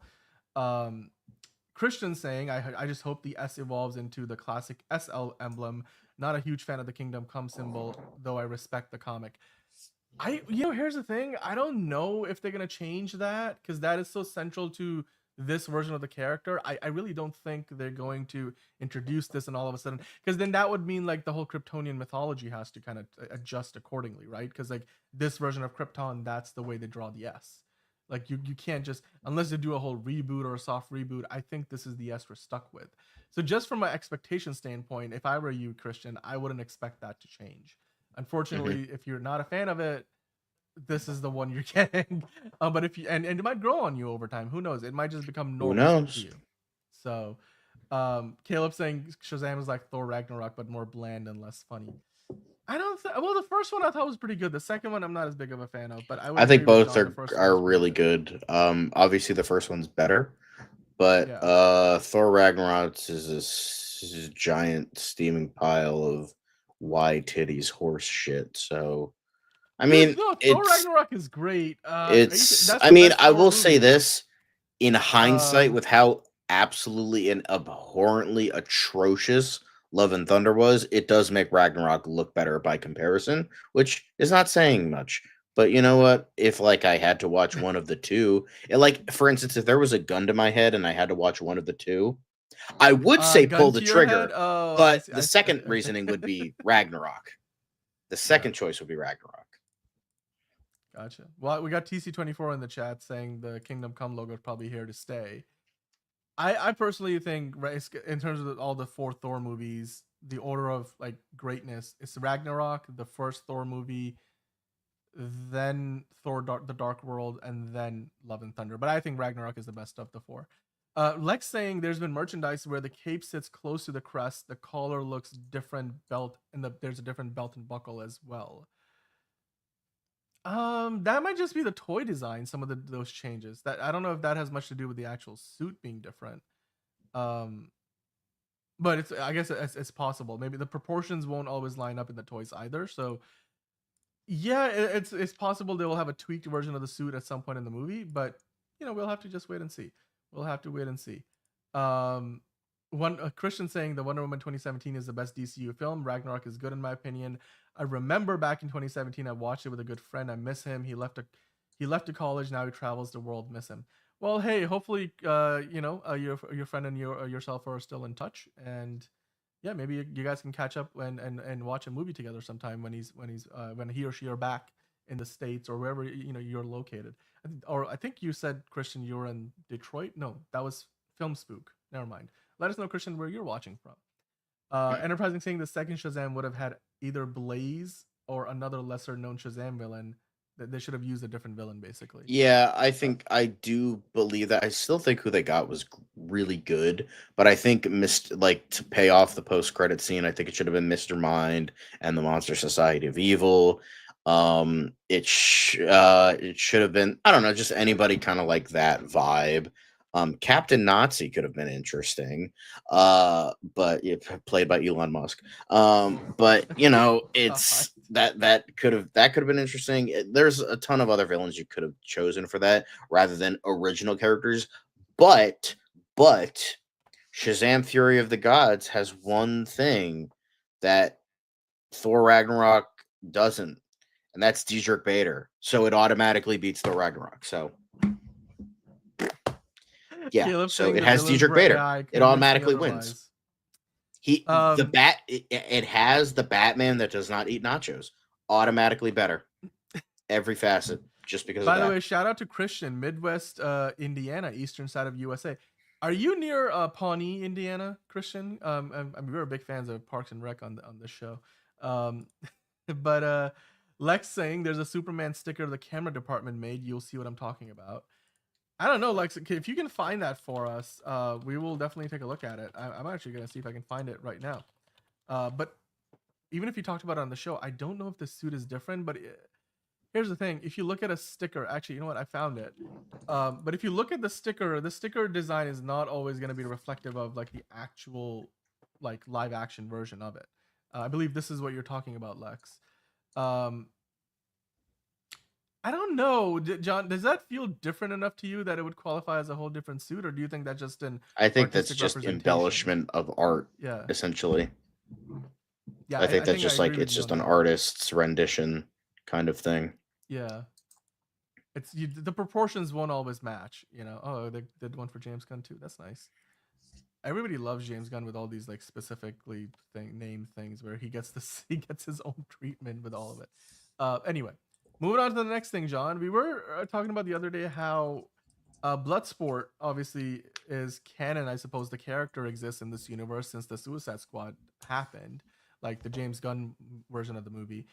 So in that movie, Bloodsport was known for being in prison at Belle Reve for having shot Superman with a kryptonite bullet. This poster here said, "Hey, our Clark has really been going through it."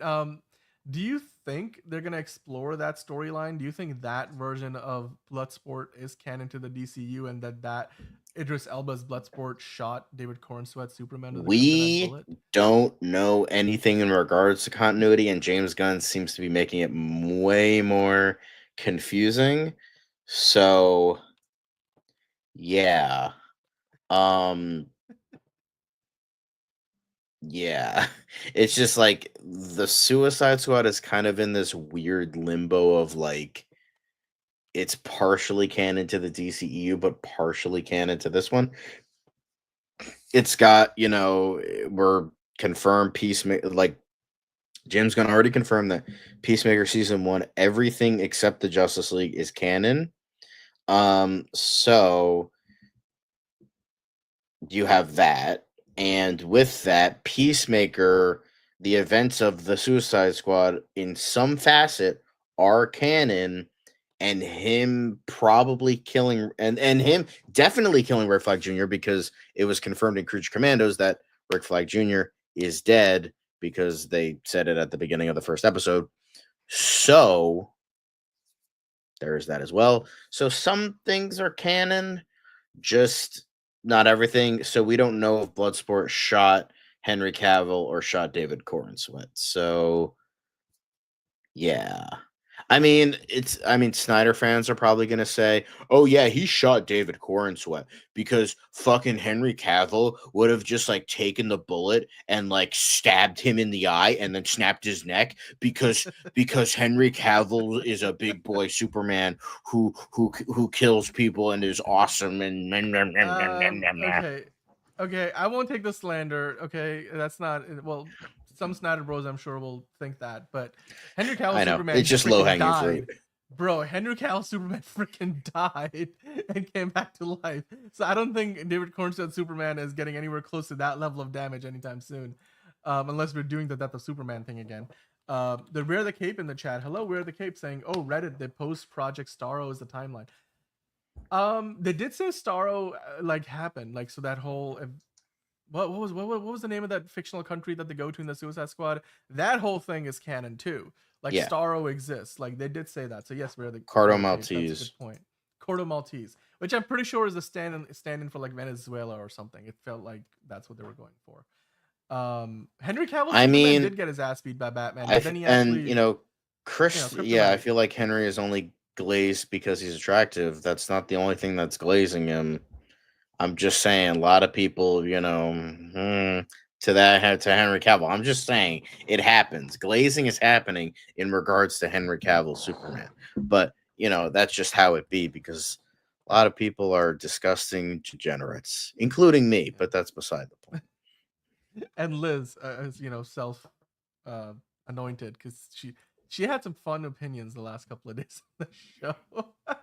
I will say though, Henry Cavill Superman to this day, until I see this movie, is still my favorite Superman. And I thought Man of Steel is greatly underrated, one of the best comic book movies of the last 20 years. But that is my opinion. I realize I'm in the minority on that. But moving on to the next thing, another quote from, I believe this is coming to us from David Corenswet. He was talking to Fandango, saying that, hey, Krypto, it looks like there's only room for one good boy in this movie. And he talked about him as like, hey, he's like the worst dog in the world, but Superman loves taking care of his dog. He loves dogs. But Krypto, as James Gunn has described, is the worst dog in the world with superpowers. And we saw, stomping on a very injured Superman, as most dogs do. Like dogs, they're very emotionally intelligent, but they also want some playtime. And it looks like Krypto just wanted some playtime, John. Yeah, he's just like, yeah. 14 broken bones. 13 of those were because of Krypto. And the spleen is like whatever. Like it was like internal bleeding and shit. Like David Corenswet's character is basically dying, and Krypto's like, wanna play fetch. But yeah, he's saying there's a great amount of affection and love between the two characters. They're hunting wildlife and just always getting into trouble together. Never listening. I mean, yes, Krypto looks amazing. Personally, to me, I know Five Ash Art was like, the CGI doesn't look very good. And I'm like, the CGI looks amazing, man. That dog moves and looks about as real as you can get on CGI. I don't know what your standard is, but I've seen other badly done CGI animals in movies and TV shows. Krypto ain't one of them. But John, how much value do you think Krypto has to this movie from a merchandising standpoint, all the marketing promotion work that they can do around it, but just from a storytelling standpoint too? Do you think Krypto will play a big role in this movie? Do you think Lex Luthor is gonna go and kill Krypto, and then Superman is gonna go all John Wick on Lex Luthor's ass? Like, what do you think Krypto's role is in this movie? I don't think Krypto's gonna die. I don't think Lex Luthor is gonna fucking kill him and steal his car. So it. I think Krypto is like gonna be one of those characters that like you can't help but love. He's a doggo, gotta love him, but at the same time, it's there is you can change things from comic book to movie, but I like because I know a lot of people are like, oh, dogs would know not to hurt you, and this is a stupid thing. It's like, bro. Tell me you've never had a dog without telling me you've never had a dog. Tell me you've never had an annoying dog without telling me you've never had an annoying dog. Because I love my dog very much, but she is, for lack of a better word, kind of a fucking bitch. And does that mean I hate her? No, I love my dog with all my goddamn heart, but she's a spoiled little bitch. And also, she, has her fucking claws like grow rapidly, and they fucking hurt. Like, so she gets all excited when you get home, and she's all excited and she jumps up on you, but then she like fucking takes her claws out and like pierces them into your skin, and that shit fucking hurts. So dogs unknowingly can hurt you when they want to play in roughhouse. That's the whole thing. But like anybody who claims like, oh, a dog would never like hurt you, it's like sometimes like during play they get rougher than normal. No pun intended. Yeah. So yeah, exactly. Yep. Enterprising saying Krypto will have a bad bot moment, get reprimanded, then come in clutch by the third act. Yes, that's a very good point, Enterprising. I think you mean bad boy moment. I think you misspelled it. Yeah, because I thought wrong? Like is one of the bots gonna punish him? Okay. I was so confused. I was gonna be like, that sounded weird. Okay, bad boy moment. Yeah, I get what you're saying. Okay. Situation. Yeah. See, he said bad bot. Anyway, yes, we get what you mean. I think he's gonna come in clutch. Because remember that, like when Superman's saving Metropolis, like we shot, like they had a stand-in dog. Like, remember that dog that was on set? We were like, oh my god, Krypto, and then we were like, that's not really like the look of Krypto in the comics. Well, it turns out it is in this movie, and they did have a real doggy on set, and when they were shooting the film, who they're pretty much replacing with the CGI Krypto in the movie. But yeah, so it looks like Krypto will be there in Metropolis. He's there at the Fortress of Solitude. He's going to be a part of the movie. Hosea asking, Dan, did you see Rachel Brosnahan said that Lois isn't a dog person or an animal person, and Krypto and her don't get along? That's hilarious. That is, I did not actually see that. You know what? That's so that is much funny. like Legend of Super Pets, Yes. where it's like Krypto Yeah. just wants to throw her into the ocean. That is very, very that kind That is of awesome. I would movie. love to see how that dynamic develops, because it's one of those things. I'm like, look, when Fiona and I started going out, she was like, well, you better love dogs because Zelda is her life. And I'm like, well, I do love dogs, and Zelda is now my life too. So it's like, if you're not a dog person and you're in a relationship with somebody, like, I don't know how that's gonna work. But Yeah, it's like, maybe here's the thing. I'm just gonna say this to everybody watching. If you get into a relationship with somebody and they have a pet, it could be a dog, it could be a cat, it could be an iguana for all you know. And if you are ever dumb enough to make the ultimatum, me or the pet, you, the human, the significant other, will always 100% lose. You will never, ever win that ultimatum. That's just general knowledge. Now, I haven't been in a lot of relationships, but I know that. So don't ever do that, because if you do, you're going to lose the relationship and you're a fucking idiot. So just saying that. Yep. I agree with you. And TC24 saying, preach, John. And yes, indeed, I think you are preaching the truth there, because that is very much what I've also discovered over the years. And I hope Rachel Brosnahan's Lois Lane does too.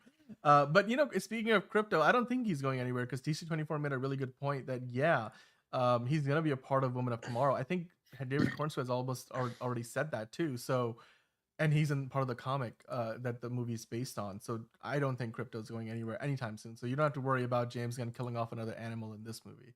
I wouldn't worry about it. Now, speaking of worrying about things, we probably should worry about what Lex Luthor in this movie is going to do. But Nicholas Hoult was talking about how this version of Lex Luthor made all the money, and he described him as tech defense. Now, we talked about this a little bit the other day, John, but I wanted to kind of discuss it a little more detail.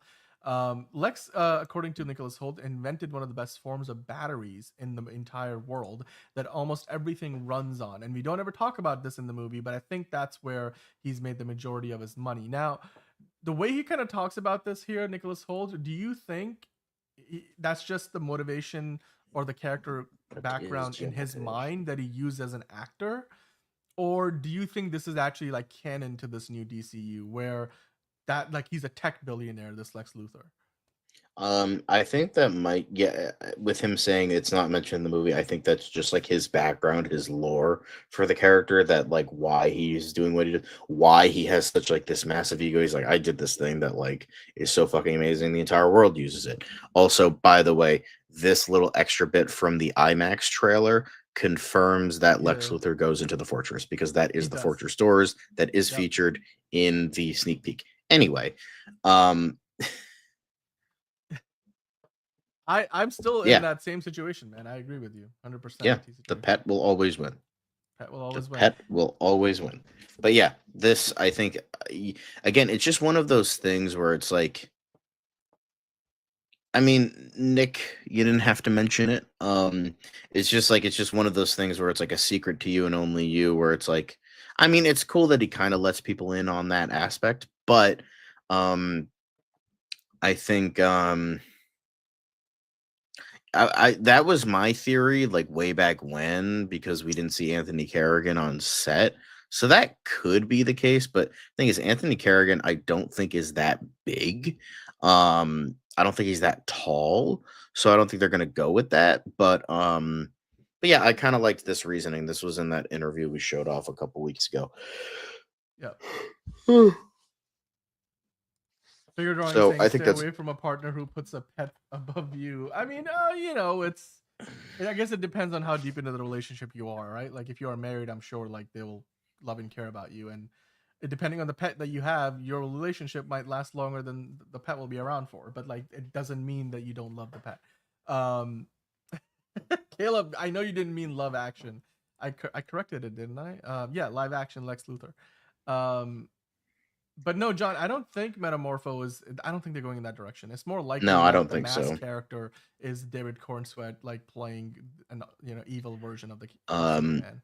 I mean, we Than it don't is know, the Christian, that Metamorpho. it is Metamorpho. It could be, but I don't think it is. I don't think Anthony Kerrigan's that big or wide or tall, but we'll see. But they also want to see Batmite. I mean, John Economos did confirm it in Peacemaker season 1, and if all of that is canon except Justice League, the Justice League cameo, then Batmite would be canon to the DCU. So with that, I want to see. I've said this before. I want to see James Gunn as Batmite. I wouldn't mind seeing that, man. Like, I want to see that cameo. Make it happen. James Gunn is not beyond making fun of himself in the movie. I think he could make it happen if he wanted to. Hosea asking, do you think Parasite is in the movie and Superman has no powers for a little while? Is that in reference to that whole ball of plasma in the air that we keep seeing? Is that what that's referencing? I don't know, actually. That's a pretty big leap to assume that Parasite is or isn't in the movie. We have had no hints to it so far. I don't think we can really speculate because none of the trailers have hinted at this. Everything that we've seen in the trailer, Superman has his powers. So I don't think we're gonna see that. But Hosea did ask, do you think Parasite is in the movie and Superman has no powers for a little while? Maybe that could be the case. Could be interesting. Maybe that is what that guy is Parasite. He'll become Parasite. That could be interesting. Yep. Batman would be cool for Brave and the Bold, but that movie already has so many characters. I don't know, man. We'll see, Caleb. TC24 saying though Metamorpho, it's probably not Metamorpho because he can't make himself look human at all. That's a good point. Caleb suggesting Mr. Spitlix. I can never say that. Mr. Mix just Spitlick. Mix blah blah blah blah. But like, I don't think we're getting that this early. That would be a step too far. They've already got plenty of villainous characters in this movie. Ultraman is either Bizarro or Apollo or another random ass clown, says Enterprising. Yeah, I think still the leading theory is probably Bizarro or Ultraman for the masked character. That's probably still the most obvious pick.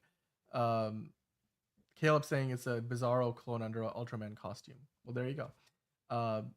Yeah. All right. Well, moving on to the next thing. We got a few more things to talk about. I looked at this earlier today, John. We were starting to get more and more information regarding when Superman is releasing everywhere worldwide, with or without the tariffs effect. At least as of right now, the plan is the movie is going to be releasing on July 11th in the U.S. And North America in general, including Canada. But abroad, it looks like in a lot of countries, I came across Philippines, for example, was one that was announced today and confirmed. We have talked about it before with other countries. In most other parts of the world, people will be seeing Superman on July 9th, which is a couple of days earlier than in the US when it's July 11th. Now, July 11th is a Friday. We all know you can go see the movie in previews on a Thursday. So we know we can go see it on July 10th in the US. So that July 11th is a bit of a misnomer in that sense. But also, movies of this scale have always done early fan screenings. So I bet you that people will be able to go see it as early as maybe Tuesday of that week, July 8th, maybe even on a Wednesday, July 9th. So I'm not so concerned that people abroad will get to see it a couple of days early, John. What are your thoughts on this? Do you think this is just a matter of, again, how movies are released in different parts of the world?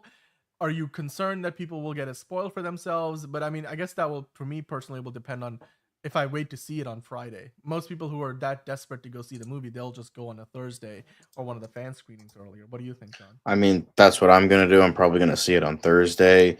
If there is a fan event, I'm going to be seeing it then. The earliest possible fucking like screening is when I'm going to see this movie. I want to see this movie badly. Well, mainly because it's also for the show, because that's like the big, like, that's we've been like talking about it for so long. You'd like talking about it on the show would help. Gotta get those views.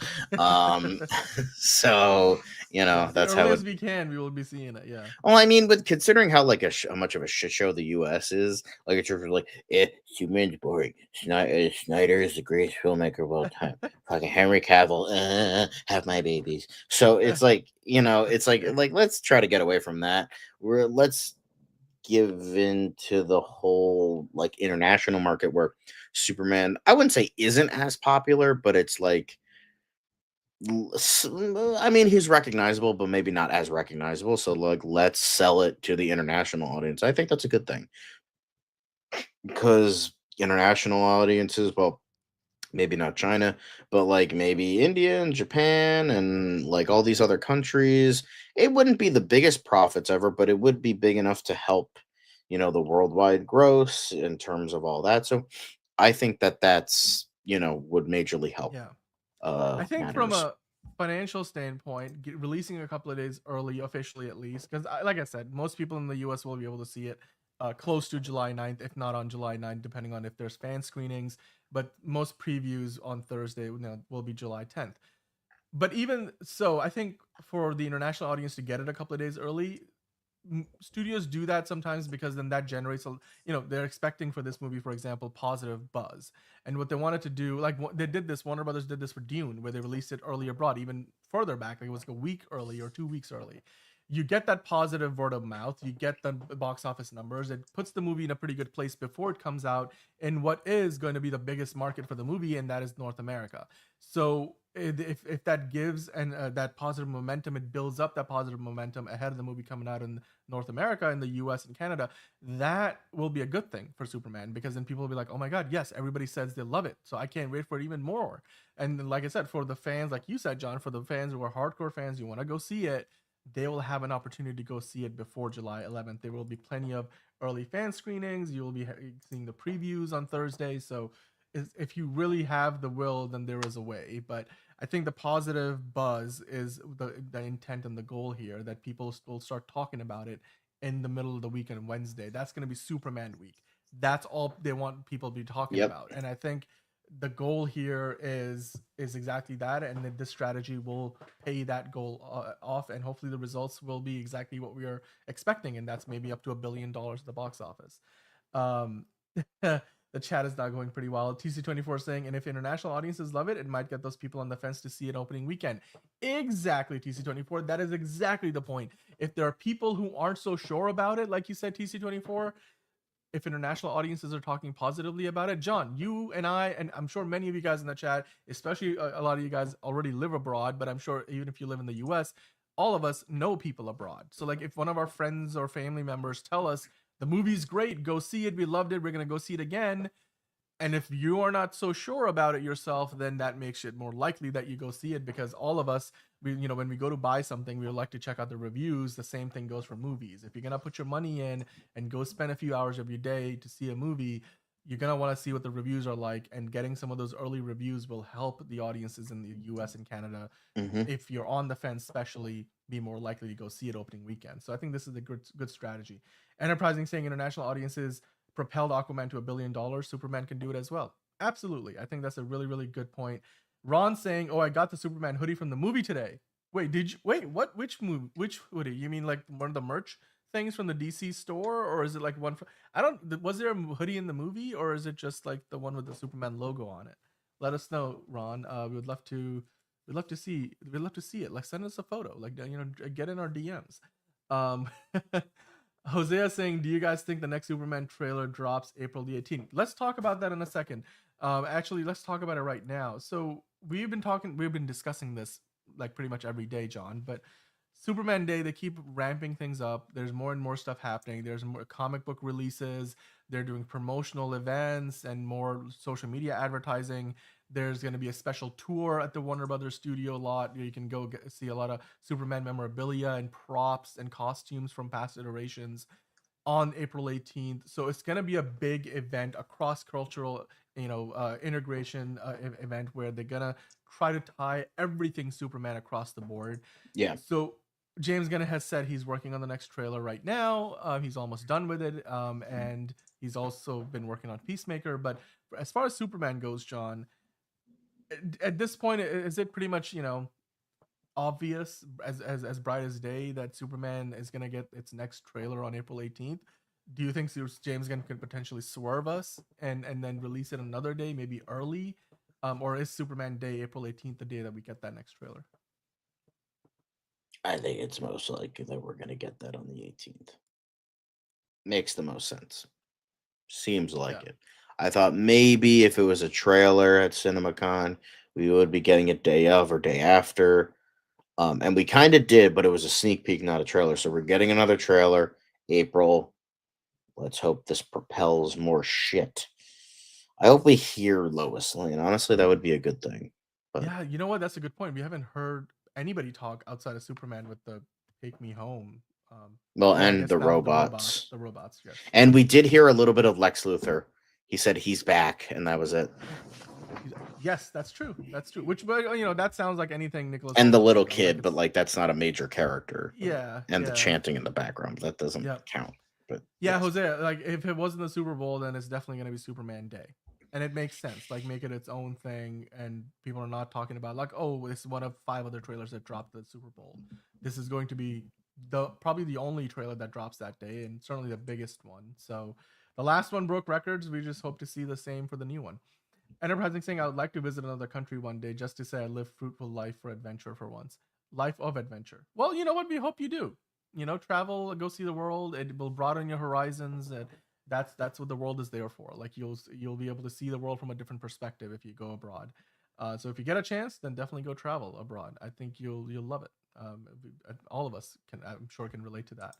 Caleb saying, I think trailer 2 afterwards will start more marketing for the film. Yes, I mean, John, you and I have been talking about how the second trailer is really going to be the launching pad for like the full-blown marketing campaign for this movie, because at this point we're going to be around 3 months away. We are already pretty much 3 months away from this movie coming out. We're getting to April 11th this week, and the movie comes out July 11th. This is the time when the studios always pick up the marketing campaigns, the 3-month build up to the movie. So not only are we going to get the new trailer, I bet you we're going to get more posters, character posters, more interviews, press event appearances.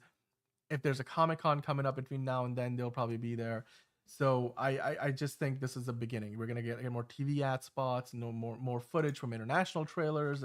It's gonna be all coming up in the next few weeks, guys. So we will be here for that. Now, with that, guys, let's get on to the last story of the day, which I thought was just kind of funny. I just came across this on social media. I'm like, you know what? If this is the sneak peek, like maybe they should have just dropped this at the end of that sneak peek. And it's just a clever way for Marvel and DC to kind of cross promote each other. So like, guess what Superman would say after he's healed? He's like, hey, thanks again for the yellow sun healing. And then then he follows that up with saying, I feel fantastic. 4, because one of the robots is 4. That's honestly, and then somebody has to like put the music in. No. Somebody has to make a Fantastic Four comic where it's like after they get their powers, they're like, I feel pretty super, man. This is yeah. It's just like, yeah. That's so perfect. And then so insert Miles Teller. Say that again. Yeah. Say it again. I feel fantastic. 4. You know what? I honestly, the more I think about it, like that might not be a coincidence that there's a robot named. This could be in the movie. For all we know, James Gunn is laughing at this as like, God dang it, they figured this out before we even put it out in the world. Yep. Say that again? Yeah, that's great. That was one of those moments. Oh man, you know what? Even that version of the Fantastic Four gave us something to work with. Marvel Star Wars fanatic in the chat. Hello, we haven't seen you before. Asking a very interesting question. Let me bring that on screen for a second. Life better not be in the movie. This better not be in the movie, says Figure Drawing. You know what though? If it was, it would be. You know what? It would be fantastic. 4. 4. Marvel is a Star Wars fanatic asking, will they most likely do a fan event showing on July 7th like they always do with DC on the Monday before? I feel like they do that mostly on a Tuesday, no? Like I was expecting maybe July 8th, I don't know. like a Tuesday. Well, you know what? If you're asking what are the odds, I would say the odds are very high because this is the kind of movie where, again, much like releasing it a couple of days early abroad, they want to get that positive, buzz and all of that word of mouth kind of adding up to more of a buzz for the movie. But by the time we get to the opening weekend, they're gonna want to do the same for domestic audiences. I think it's very likely because they did this for Warner Brothers did this for Barbie. I went and saw the early screening. Everybody was wearing pink. I was like the only one in the theater not wearing pink, feeling terrible that I left my pink shirt at home. I've done that with other big franchise movies. I think DC Studios will do an early event. Whether it's the Monday or the Tuesday, we'll have to wait and see. We'll probably find out in a couple of months, getting closer to the movie's release time. But yes, most likely it will be there. And yeah, Marvel Star Wars Fanatic 6, and you are welcome in the chat, and everybody in the chat, welcome him on in. Welcome to the gang, as Ron said. Welcome on in, and it's nice to meet you. And we hope that you stick around and hit the subscribe button because we are here talking DC 5 days a week. We get into Marvel and Star Wars as well, since you're a fanatic of those. Yes, it's Dapper Dan, and then on the other side we've got Jolly John. Yeah, thank you, Figure Drawing. That is exactly what we refer to ourselves as. Dapper Dan and Jolly John. Sounds like the start of a terrible barbershop quartet. Who are the other two people?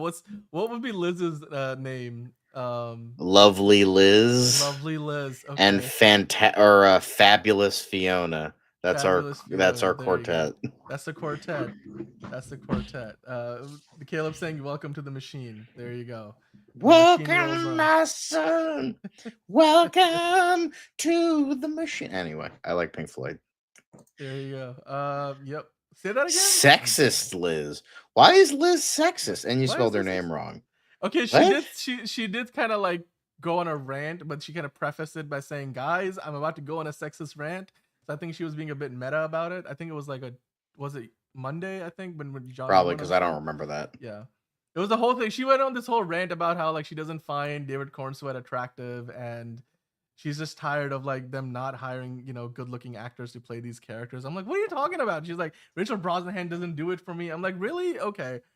Clearly, you're probably. Bruh, I don't know what to tell you. Rachel Brosnahan, she has fucking rocking tits. So like, I don't know what to tell you. I'm a dude. I like women. She's pretty fucking hot to me.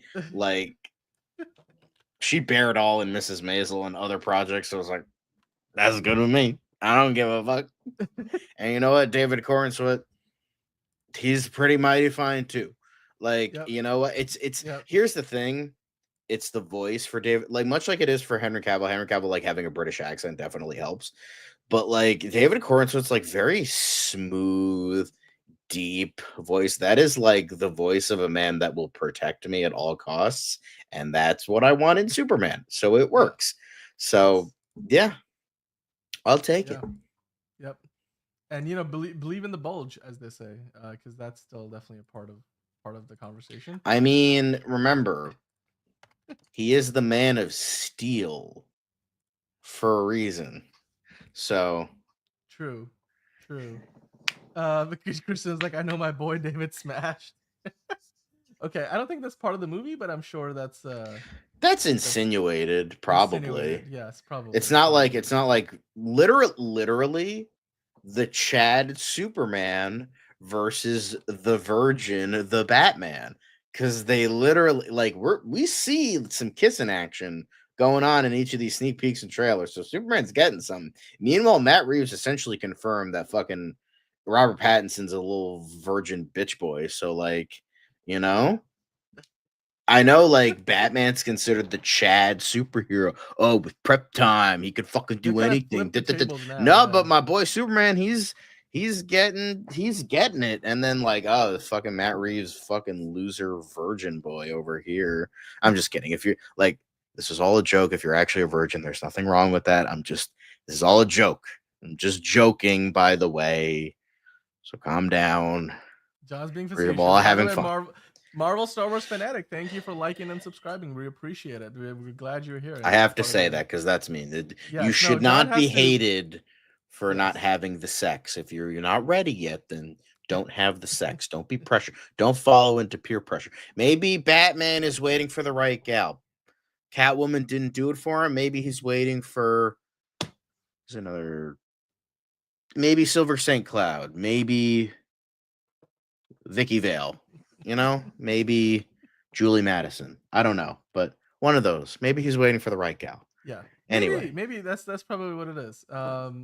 Thank you for figuring for talking us up. We appreciate all the compliments, and we love to give you compliments for your fantastic comments. In the chat, I mean, so Caleb's saying, I got to think of the virgins in the chat, just like you, Caleb.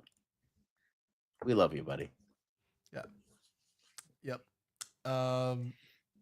I was gonna say something, but the brain to mouth barrier kicked in for once. So I'm gonna hold that back. We do watch Daredevil. We do it. Well, Liz does, yes. But she's not here right now. I'm a little bit behind, but like Liz was actually if you want to go back and watch yesterday's show, Liz reviewed episode 8. And then we're gonna get into episode 9, the finale of the season next week. We've also talked about like the costume, like the black Daredevil costume that they've been filming with for season 2. We got some set photos we looked at last week. So yes, we will be talking about Daredevil next week when Liz is back on the show, and we will talk about the next season when it comes out. We'll have the Defenders back. Will Frank Castle's Punisher will be back? I mean, all of that stuff we'll get into. Wait, Jodie Comer's doing the math on how much sun power is being used to heal Superman. Basically, 4 times the power of the sun is hitting him. Well, Jose, I mean, I think it's a movie, and they also have like some apparatus that magnifies the power. So I don't know. The amount of power. It's called. It's about a guy who fucking uses yellow sunlight to fucking fly around the world. Like, come on. Suspension of disbelief. Yes, exactly. It's not that kind of a movie. It's kind of like when Harrison Ford once said to Mark Hamill, he was like, "It's not that kind of a movie. It's not that kind of a movie. If they're looking at your hair, if they're looking at your hair, we're in big trouble." Hey kid, if they're looking at your hair, it's not that kind of movie. if they're looking at your hair, we've got bigger problems. It's like, I think that was the quote. I love how you went Batman for Harrison Ford, and then I mean, it's the voice. That's the only way I can do a deep voice. I gotta go. Hey Batman. kid, you didn't fucking tell me that when he's talking about Darth Vader. Good stuff. Mark Hamill's fucking Ford impression is so good. But I mean, he's a voice actor, so it makes sense. Yep. But yeah. I mean, enterprising, like talking about Superman is, well, Henry Cavill supermodel beautiful, while Corenswet is guy next door beautiful. That's fair. I mean, isn't Corenswet like currently in the brand ambassador for like Hugo Boss or something? Like he was in those ads that we were talking about with, what was it? Was it Adria Arjona or Isaac Gonzalez? Like they're the two of them were in those commercials. Whoever's going out with Jason Momoa, it's one of the two of those. Old Batman Harrison Ford. You know what? I wouldn't mind seeing that. I wouldn't mind seeing if he played like a Thomas Wayne Batman. You know, Jeffrey Dean Morgan never got to do that, but maybe Harrison Ford can do it. When he was younger, though, I mean, wasn't Harrison Ford considered for Batman at one point? Am I wrong about that? I mean, that's what like Tim Burton claimed. He was on the short list because Josh Horowitz brought it up in an interview, and Harrison Ford was very funny about it. Where Josh Horowitz was like, "Hey, there were like some people claiming that you were on the short list for Batman back for the '89 film. So is that true? Is that what's up?" And then like Harrison Ford is like, I could have had a career. Yeah, I saw that. I've seen that short on YouTube. It's so fun. I like Harrison. It's just the timing is just perfect. Yeah, it's great. It's perfect. You guys should all be, by the way, $2.99 for 3 months. Apple TV Plus. They're offering you a discount. Shrinking. Go get it. Watch Shrinking. It is an amazing show, and Harrison Ford kills. I could see Charlie Cox as Batman, most definitely.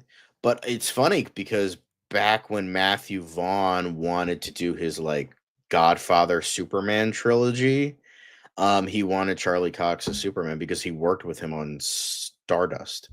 So that would have fun fact. See, now Charlie Cox says, I could have had a career. I would believe that, because that would have been a very different career path for him. Even though Daredevil is great, Yeah. he would be a different kind of star if he was Batman. I remember Matthew Vaughn mentioning like the entire first movie would like lead up to Krypton's destruction, and I'm like, then that's not a Superman movie. That's a Krypton movie. So I don't know how that would work, but sure. Yep. Well, I think we're coming to a close on the show, but I wanted to bring a few more comments in before we do. Lucas Till as the Flash. Give it to me now. Could work. I can see that. I can see that. Ron was saying Chris Hemsworth after he's done playing Thor. Well, I don't know. He will probably be retired by that time because he's playing Thor till he's 90. Enterprising saying too true, but the point, they're both beautiful in their own way. Yeah. I forgot what you were talking about, but I agree with you on that comment. I'm sure we were talking about something in the chat. Enterprising. Oh, you guys are talking about the Cavill versus Corenswet comparison. I get it. Right. All right. He'd be such a good Bruce Wayne and Batman. Who? I'm both Bruce Wayne and Charlie Batman. Cox. Not because I have to be, but because I choose to be. That's such a great line. And Val Kilmer just sold it perfectly. Just hell yeah. Yep. It's such a fucking Charlie good Cox. movie. Okay, Marvel. Yes, he would have been a great Bruce Wayne and Batman. I mean, he's kind of playing that in Daredevil in a way, in a sort of tangentially. So yeah, I can see it. It's Mochi is here really late. It's Mochi. We are so sorry you're late, but you're welcome to hit rewind and watch the whole show back. We've been having so much fun. We've got new guys in the chat as well. A ton of the regulars and all of you guys. I mean, of course, we love talking to you guys live.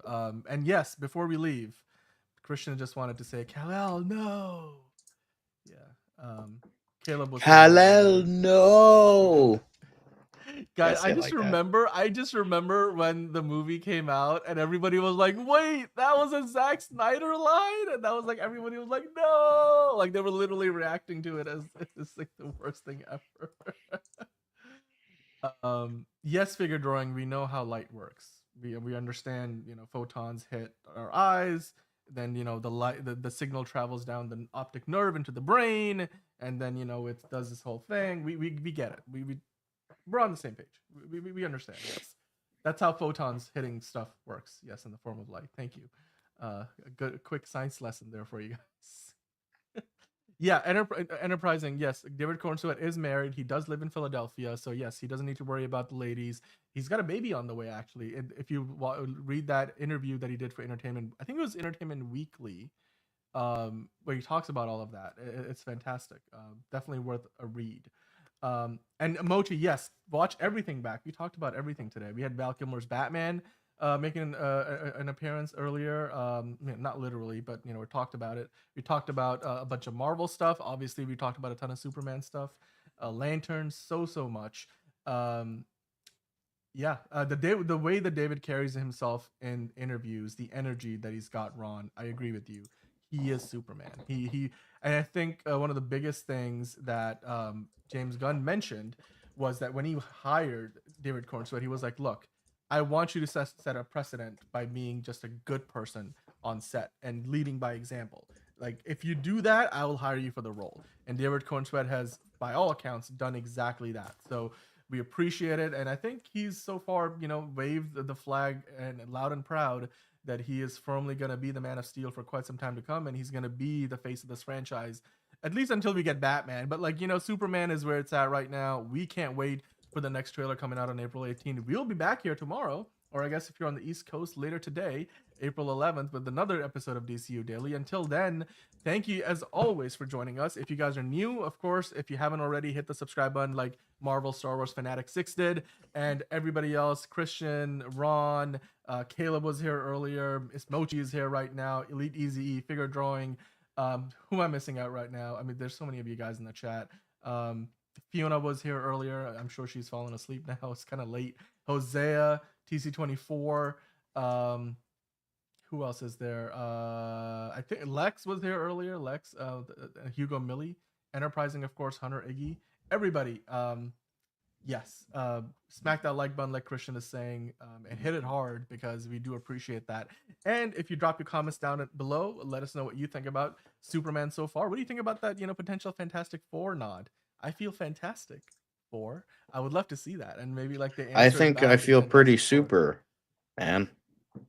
Exactly. That's all it takes. Wait. And then like the Smurfs needs to be like they're walking through like, man, I feel really good today, almost like Jurassic World Rebirth.